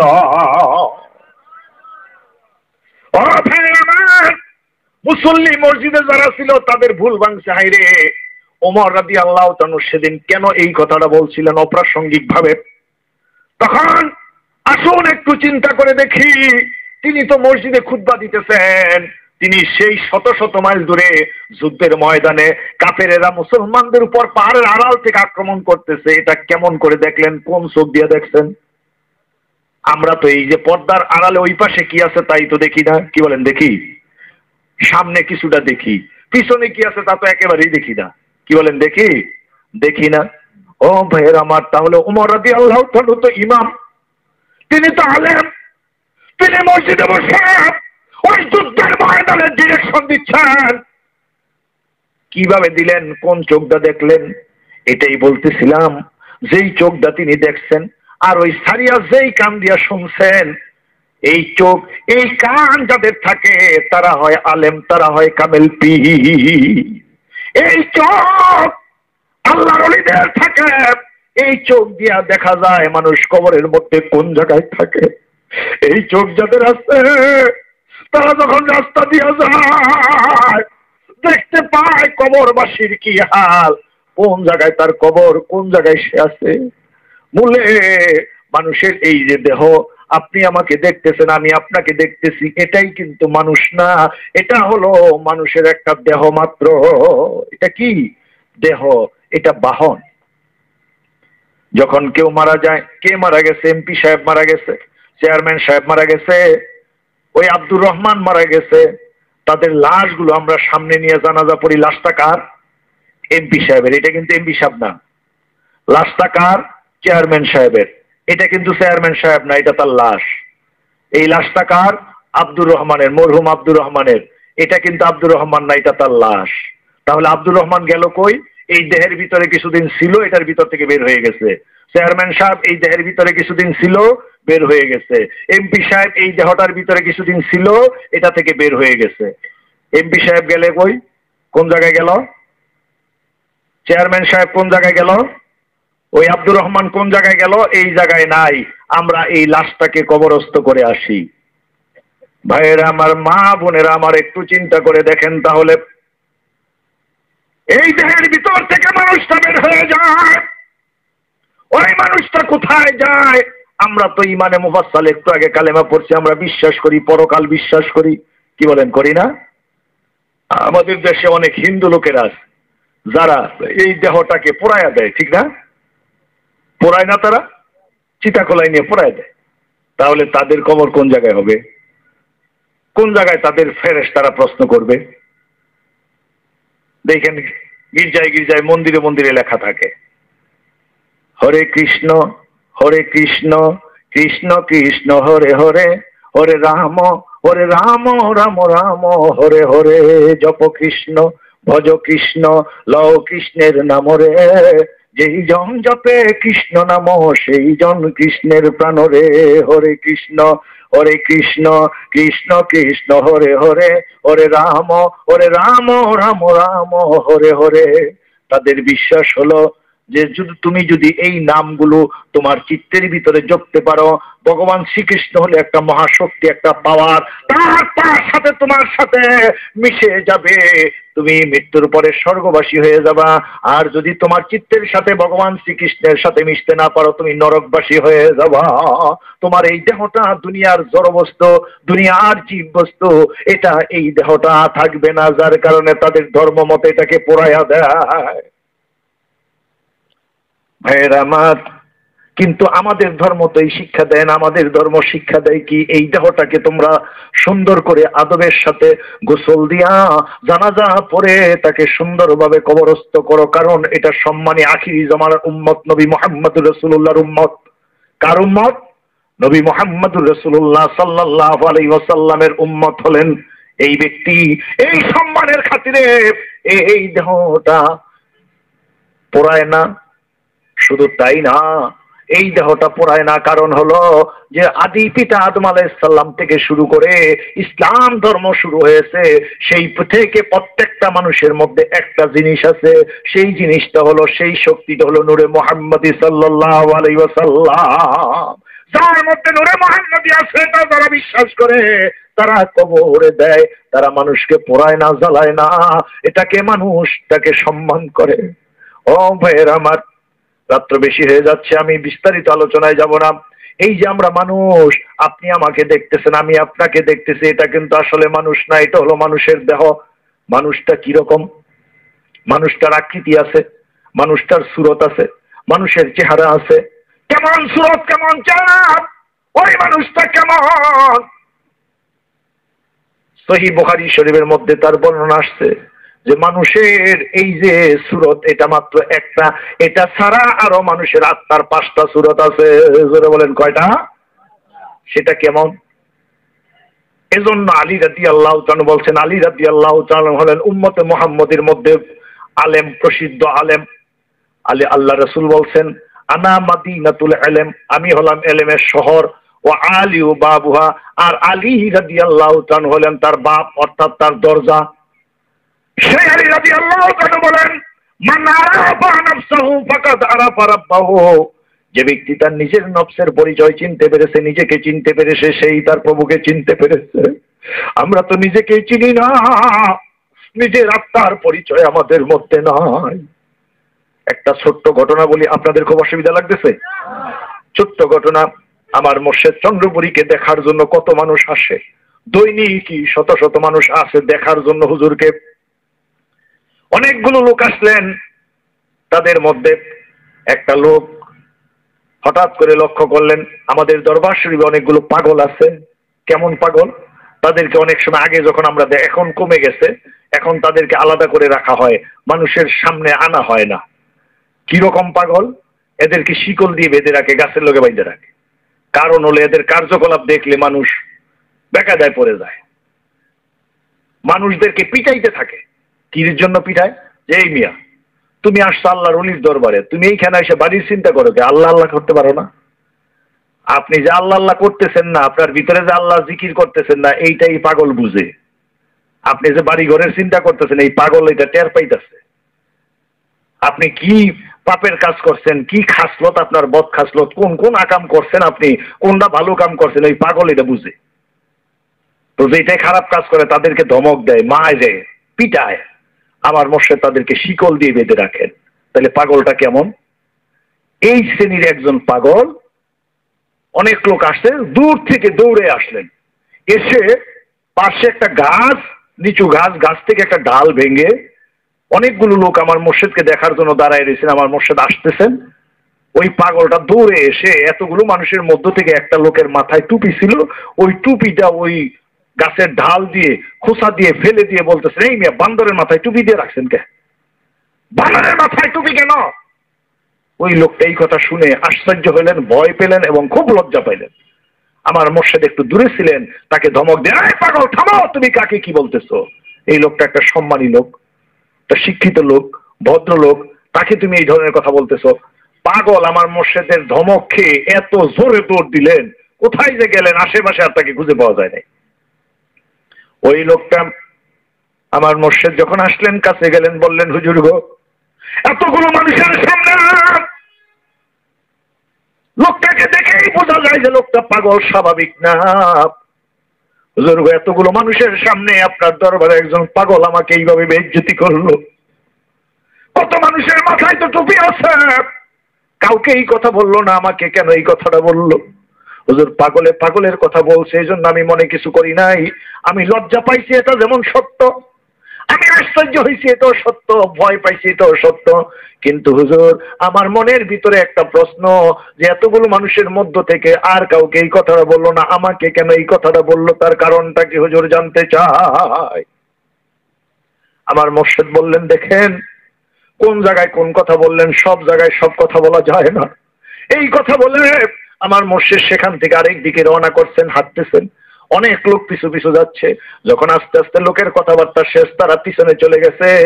ওই লোকটা যখন নিরিবিলি আর কেউ নাই, তাকে আমার মোর্শেদকে বললেন, হুজুর, আমার মনের যে প্রশ্নটা, তার জবাবটা আমি পাই নাই, কিন্তু মনকে বুঝাইতে পারতেছি না, তার কারণটা কি? এতগুলো মানুষের সামনে ওই পাগল আমাকে এই কথাটা কেন বললেন, এর ব্যাপারটা কি, রহস্যটা কি হুজুর আমাকে বলে। আমার মোর্শেদ দীর্ঘ নিঃশ্বাস ছেড়ে দিয়ে বললেন, দেখে, চেহারা সুন্দর, পোশাক সুন্দর, ভদ্রলোক, উপরে চেহারা সুরতের সব ঠিক আছে, কিন্তু মানুষের আত্মার ভিতরে যদি লোভ লালসা থাকে, হিংসা থাকে, অহংকার থাকে, তার আত্মাটা তখন মানুষের মতো সুন্দর সুরত থাকে না, তার আত্মাটা বিভিন্ন জীবজন্তুর মতো হয়ে যায়।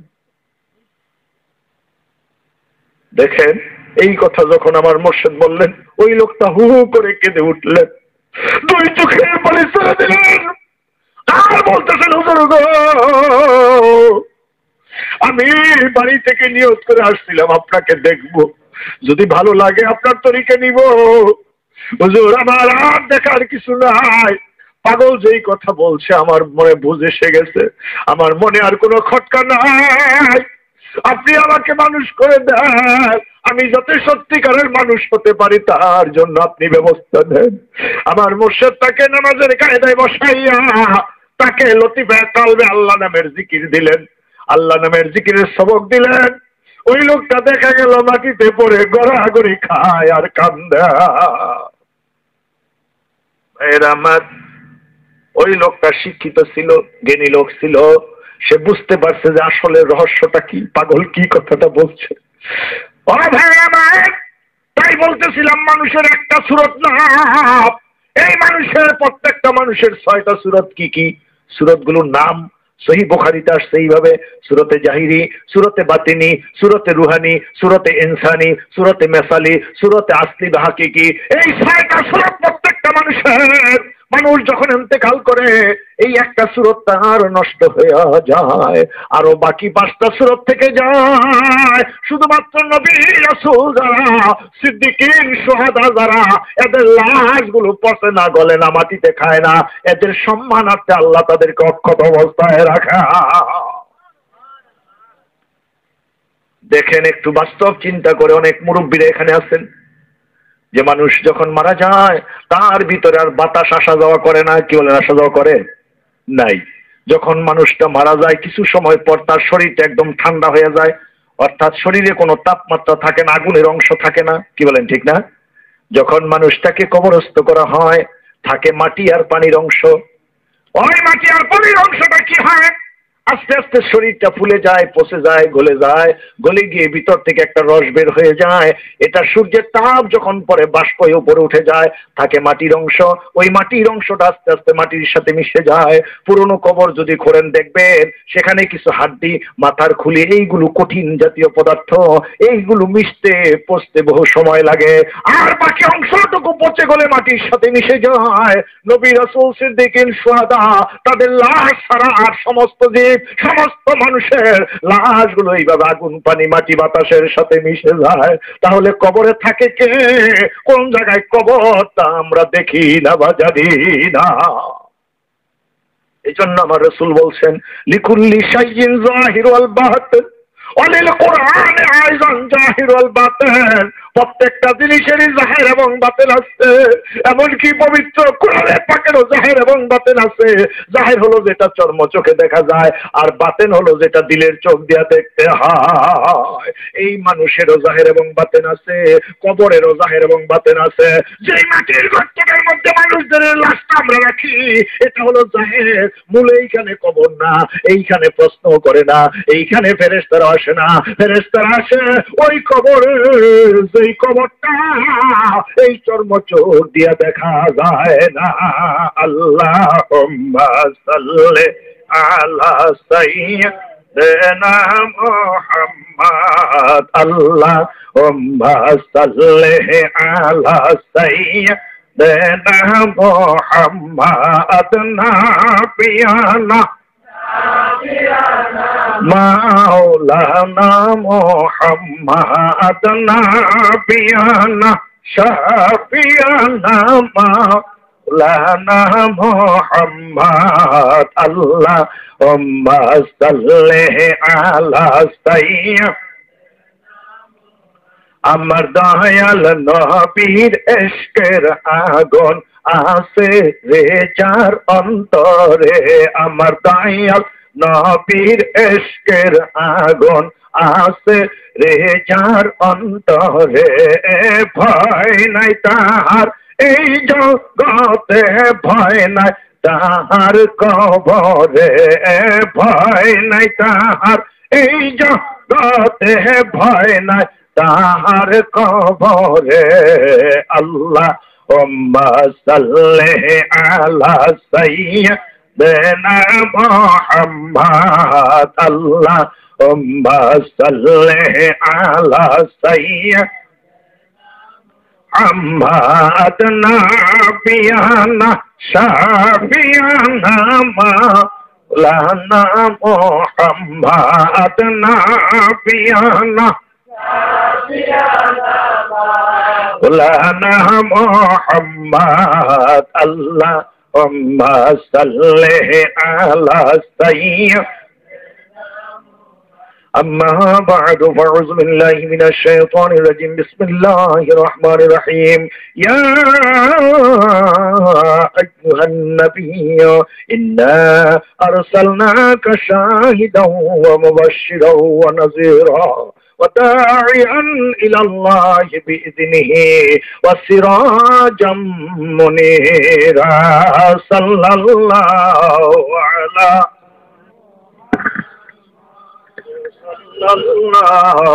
عليه وسلم صلى الله محمد صلى الله عليه وسلم يا نبي سلام عليك يا رسول سلام يا حبيب سلام عليك سلام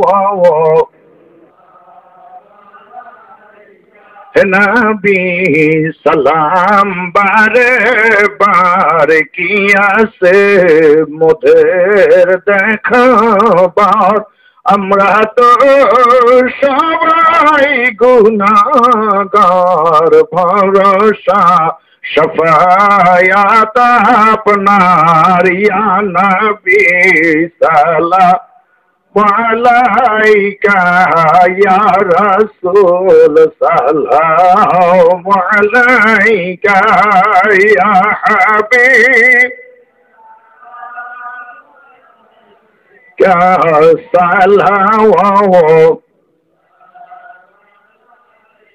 শব্দ নাই যেতে মদিনা দিন রাতেই ভাবনা দেখা দেন মোদের স্বপনে ইয়ারত আপনার চরণে ইয়া নবী সালাম عليك يا رسول سلام عليك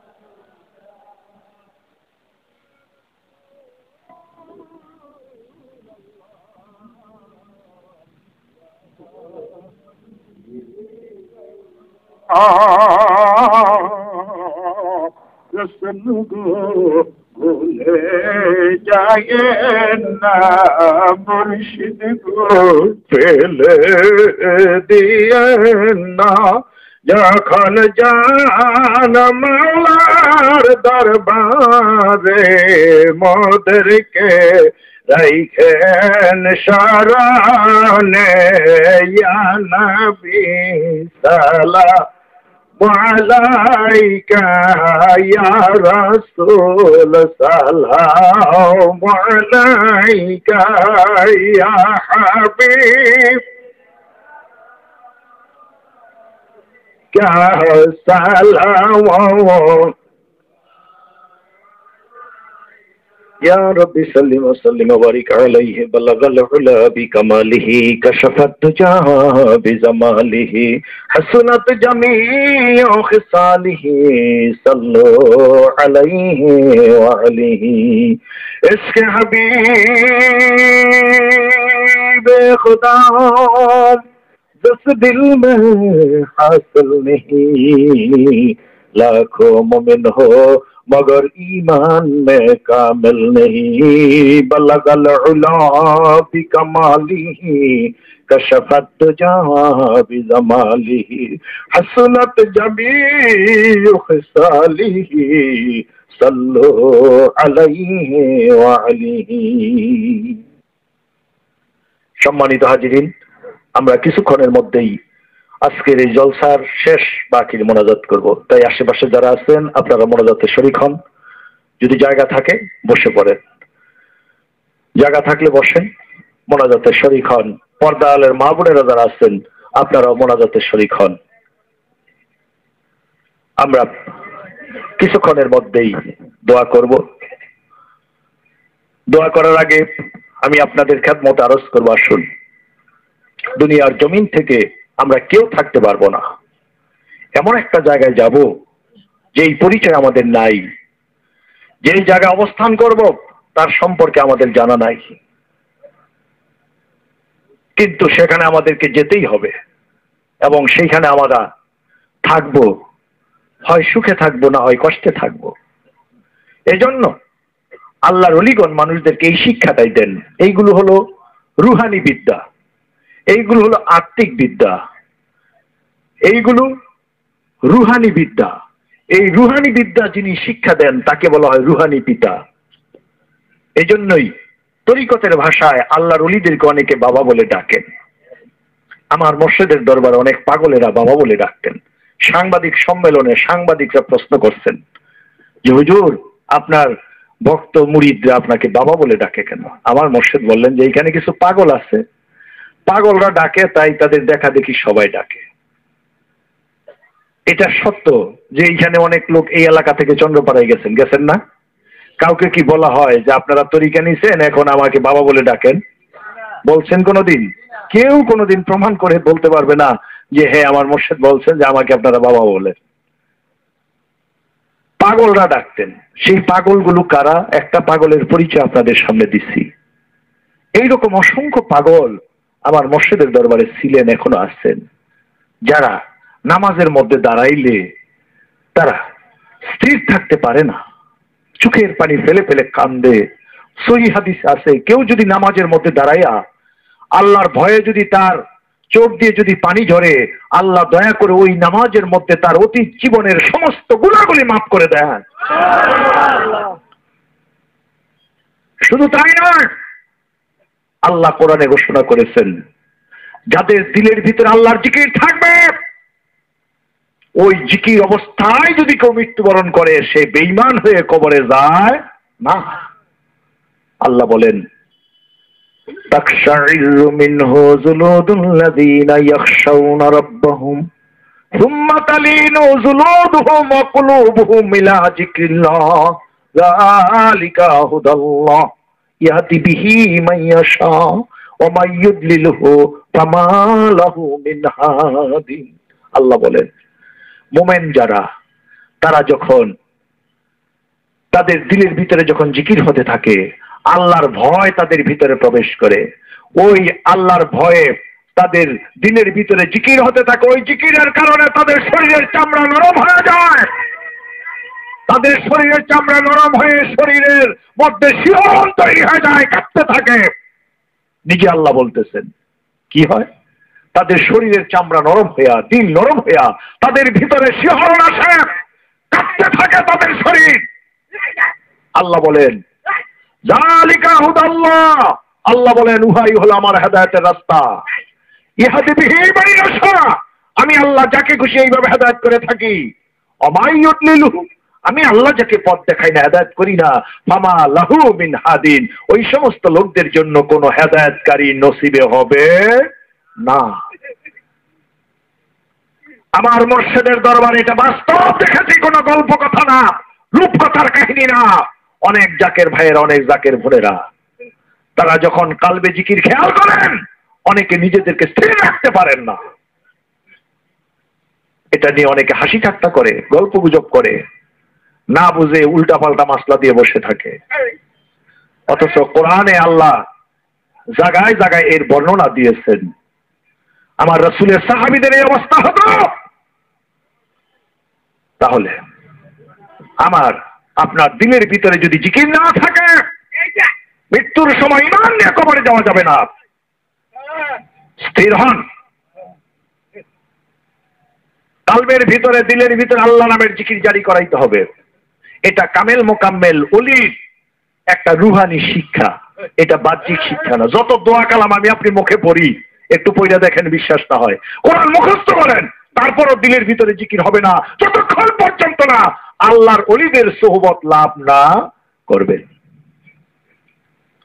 ভাইয়েরা আমার, রাগায় বসতে হবে ভাই, একটু কষ্ট করেন আপনারা। আমরা দোয়া করবো তো, একটু পরে দোয়া করবো, একটু কষ্ট করে সামনের দিকে আগায় বসেন।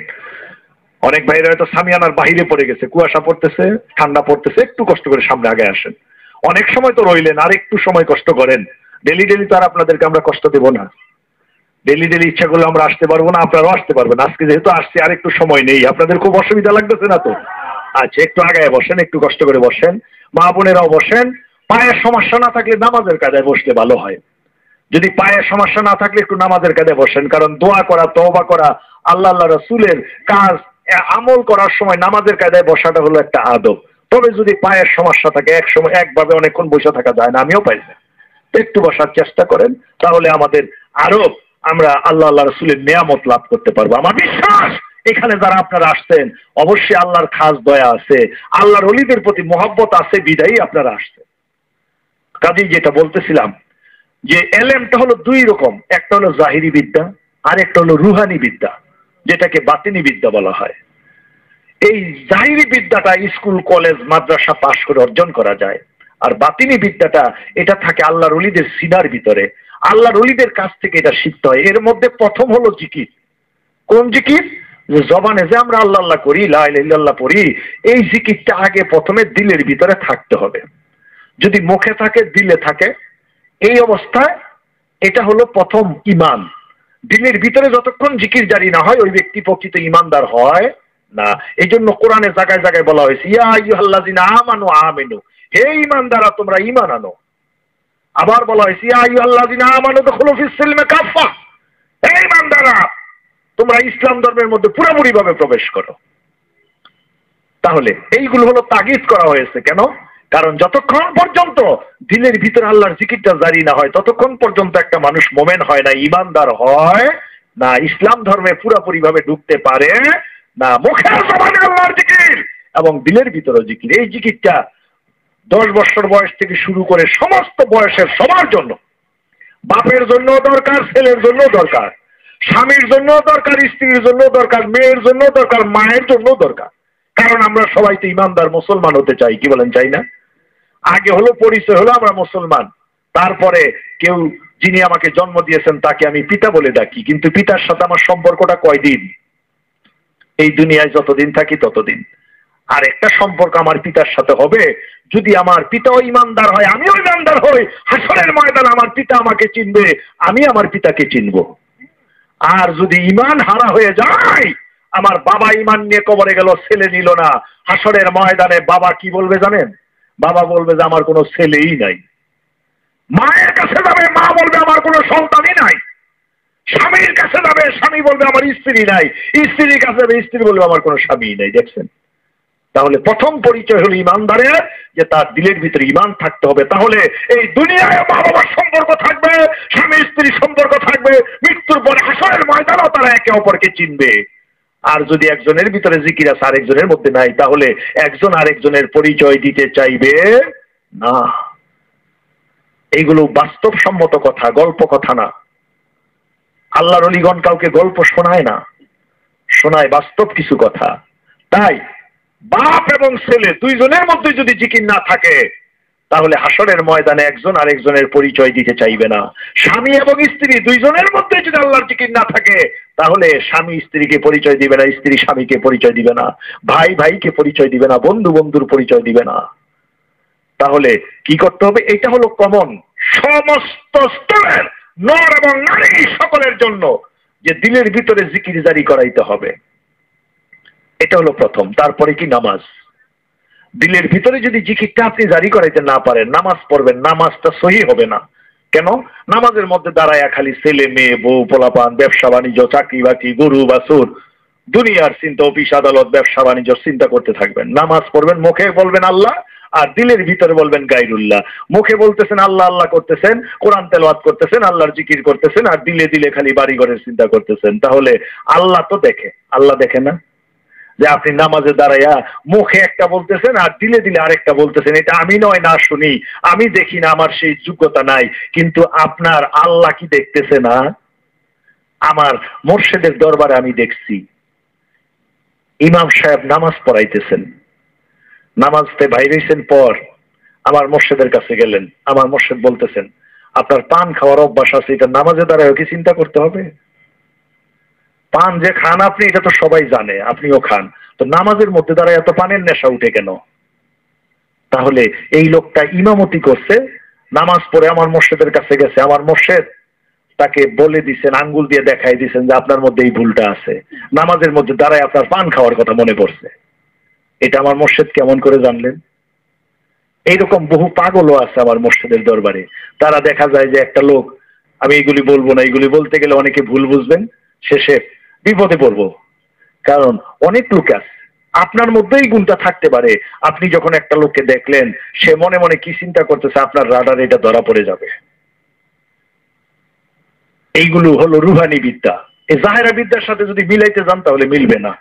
যেমন এখন আধুনিক জমানায় মোবাইল বাইর হয়েছে, তাই না? এই মোবাইলটা আমাদের দেশে 2000 সনের কিছুদিন আগে আসছে। এই দেশে এখন থেকে 20 বছর আগেও কিন্তু মোবাইলটা আমাদের একটা কল্পনার জিনিস ছিল। শুনতাম, গল্প শুনতাম। আজকে ধনী গরিব নাই, সবার পকেটে একটা মোবাইল থাকে, কি বলেন, থাকে না? এই মোবাইলটা দেখেন তো, আপনি এইখানে বসে সৌদি আরবে কথা বলতেছেন, কিভাবে বলতেছেন, কথাটা কিভাবে যাইতেছে। আপনি এইখানে বসে আমেরিকায় ছেলের সাথে কথা বলেন, অস্ট্রেলিয়ায় বলেন, সিঙ্গাপুরে, মালয়েশিয়া, অর্থাৎ বিভিন্ন দেশে কথা বলতেছেন। ঘরের কোনায় বসে, পাক ঘরে বসে মা বোনেরা রান্না করে, আর স্বামী সৌদি আরবে থাকে, গল্প করে পাক ঘরে বসে বসে। এটা কিভাবে সম্ভব হলো? এটা কিন্তু রুহানি এলেম থেকে আসছে। যে এলেমটা এটা মানুষের ভিতরে ছিল, এটা বৈজ্ঞানিকগণ রিসার্চ করে একটা যন্ত্র আবিষ্কার করছে। আজকে এই মোবাইলের মধ্যে কত কিছু আছে, কত ভালো জিনিসও আছে, এখন অনেক খারাপ জিনিসও বোঝা গেছে। এখন সবার মধ্যে, ইমাম সাহেবের পকেটেও মোবাইল আছে, এটার মধ্যেও ইচ্ছা করলে উনি ভালো জিনিসও দেখতে পারে, খারাপ জিনিসও দেখতে পারে। একজন যে মুসলমান না, হিন্দু, বৌদ্ধ, খ্রিস্টান, ইহুদি, নাসারা, শিখ, বিভিন্ন ধর্মের লোক, তাদের পকেটেও মোবাইল আছে, তারাও ভালো জিনিসটা দেখতে পারে, খারাপ জিনিসটা দেখতে পারে। একটা সময় আমাদের দেশে ইমাম সাহেবরা অনেকে বলতো যে টিভি দেখা হারাম। এখন আবার মাসলা বাইরেছে, না, টিভিতে যদি ভালো জিনিস হয় সেটা দেখতে পারবেন, খারাপটা দেখতে পারবেন না। খারাপ ভালো তো দুনিয়ার সবসময় ছিল, আছে, থাকবে।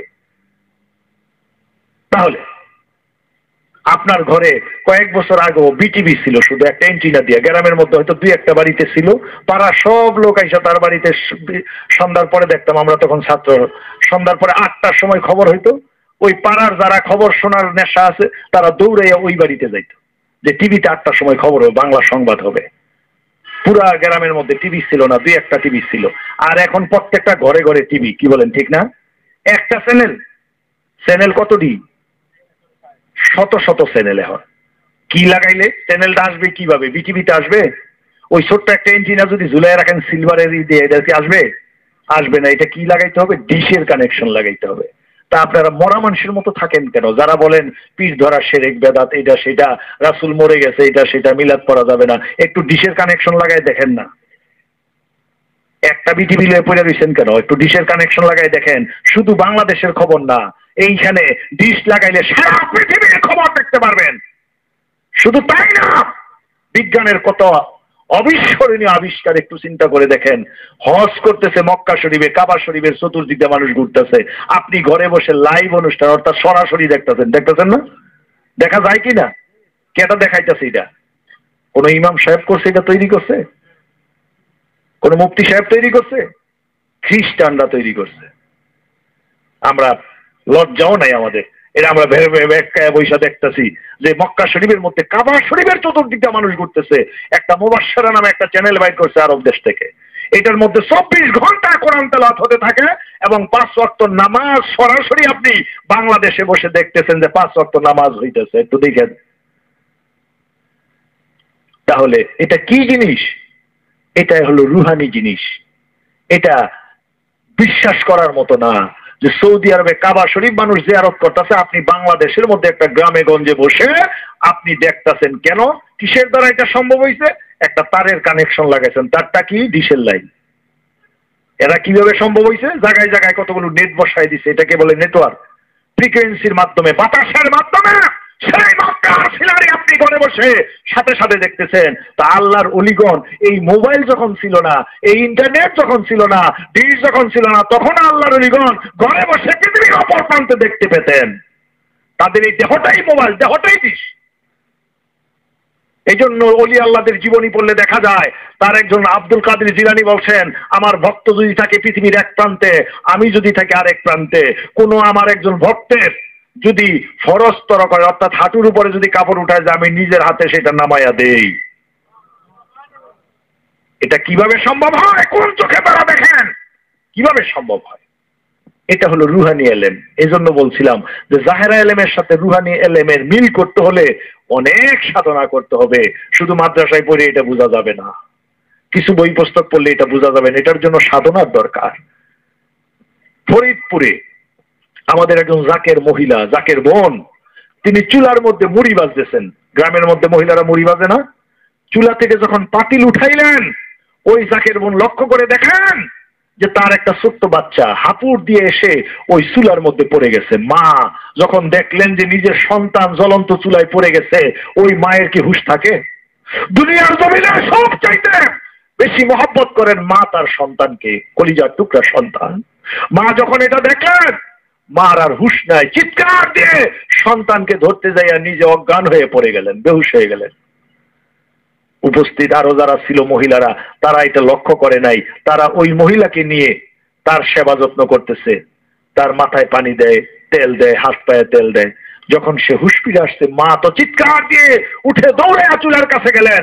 যাইয়া দেখেন সবাই তো দৌড়েছে, কি ব্যাপার, পাগলের মতো এমন দৌড়াইতেছে কেন? দৌড়ে যে দেখে, সবাই লক্ষ্য করে দেখে যে চুলার মধ্যে তার বাচ্চাটা পড়ে গেছে।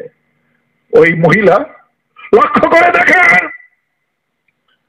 তার সন্তান চুলার মধ্যে বসা, আর ওই বাচ্চাটার মাথায় কে যেন হাত দিয়ে রাখছে। লক্ষ্য করে দেখেন, ওই মহিলা লক্ষ্য করে দেখেন, যে লোকটা ওই শিশু বাচ্চাটার মাথার মধ্যে হাত দিয়ে রাখছেন, তিনি আর কেউ না, তিনি হলেন আমার মুর্শিদ চন্দ্রপুরী হুজুর। ওই মহিলা পাগল পাগল হয়ে চিৎকার দিয়ে সন্তানটাকে কোলে তুলে নেয়, সন্তানের গালে মুখে চুমু খায়, ওই বাচ্চাটাকে বুকের সাথে ধরে ধরে মা কান্দে। মা লক্ষ্য করে দেখে ওই শিশু বাচ্চাটার গায়ে আগুন স্পর্শ করে নাই, কোনো ক্ষতি হয় না। একটু বলেন তো, এই যে শিশু বাচ্চাটাকে আগুনের মধ্যে হেফাজত করছেন কে? বাঁচাইছেন কে? জোরে বলেন না, কে? আমার আল্লাহ। কিন্তু ওই মহিলা তো আল্লাহকে দেখে নাই, দেখছে তার পীরকে। অনেকে বলে এটা কিভাবে সম্ভব, এটা তো শিরক। আমি আর শিরক নয়, এটা শিরক হয় কিভাবে? সে তো নিজের চোখে দেখছে, এটা তো কল্পনা না, এটা তো রূপকথার গল্প না, নিজে সচক্ষে দেখছেন তার মুর্শিদকে। আসেন, এটা তো রুহানি এলেম, জাহেরা এলেমের সাথে মিল আছে। বুখারী শরীফে লেখা আছে, খুলে দেখেন, সেখানে লেখা আমার আল্লাহ তার হাবিবের জবানিতে বলেন, এটা হাদিসে কুদসি, মা ইয়াজালু আবদি ইয়াতাকাররাবু ইলাইয়া বিন-নওয়াফিল হাত্তা আহবাবতু ফাকুনতু সামিউল্লাযী ইয়াসমাউ বিহিল আখির। আমার রাসূলের জবানিতে আমার আল্লাহ বলেন, আমার প্রিয় ওলি যারা, আমার প্রিয় বান্দা যারা, তারা মুরাকাবার মাধ্যমে, নফল ইবাদতের মাধ্যমে আমি আল্লাহর এত নৈকট্য লাভ করে, আমি আল্লাহ তাকে ভালোবাসতে থাকি, ভালোবাসতে বাসতে আমি আল্লাহ ওই বান্দা কান হয়ে যায় যেই কান দিয়ে শুনে, আমি বান্দার চোখ হয়ে যায় যেই চোখ দিয়ে দেখে, আমি বান্দার হাত হয়ে যায় যেই হাত দিয়ে ধরে, আমি তার পা হয়ে যায় যেই পা দিয়ে চলে। ওই প্রিয়লির সাথে আমার সাথে এমন মহব্বতের সম্পর্ক হয়, আমি আল্লাহ যা বলি সে তাই করে, এবং সে যা করে আমি আল্লাহ তাই করে থাকি। সে যখন আমার কাছে কিছু প্রার্থনা করে, সাথে সাথে আমি আল্লাহ তা কবুল করে নে। তাহলে আল্লাহর ওলির যে হাতটা বাদশার মাথায় দেখেছেন, এটা হলো আমার আল্লাহর রহমতের হাত, এটা হলো আল্লাহর কুদরতি হাত।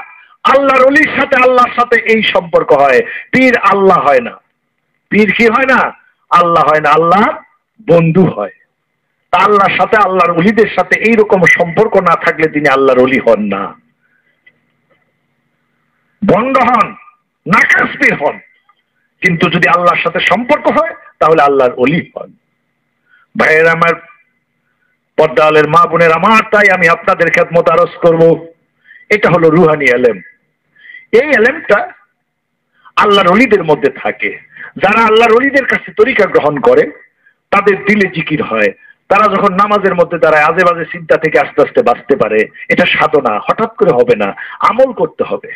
আমল করতে করতে তার দিলে যখন জিকিরটা জারি হয়ে যাবে, মানুষের এই দেহের ভিতরে আল্লাহর ওলিগণ গবেষণা করে দেখছেন যে 6টা চ্যানেল আছে, কমপক্ষে 6টা। কয়টা? 6টা। কি কি?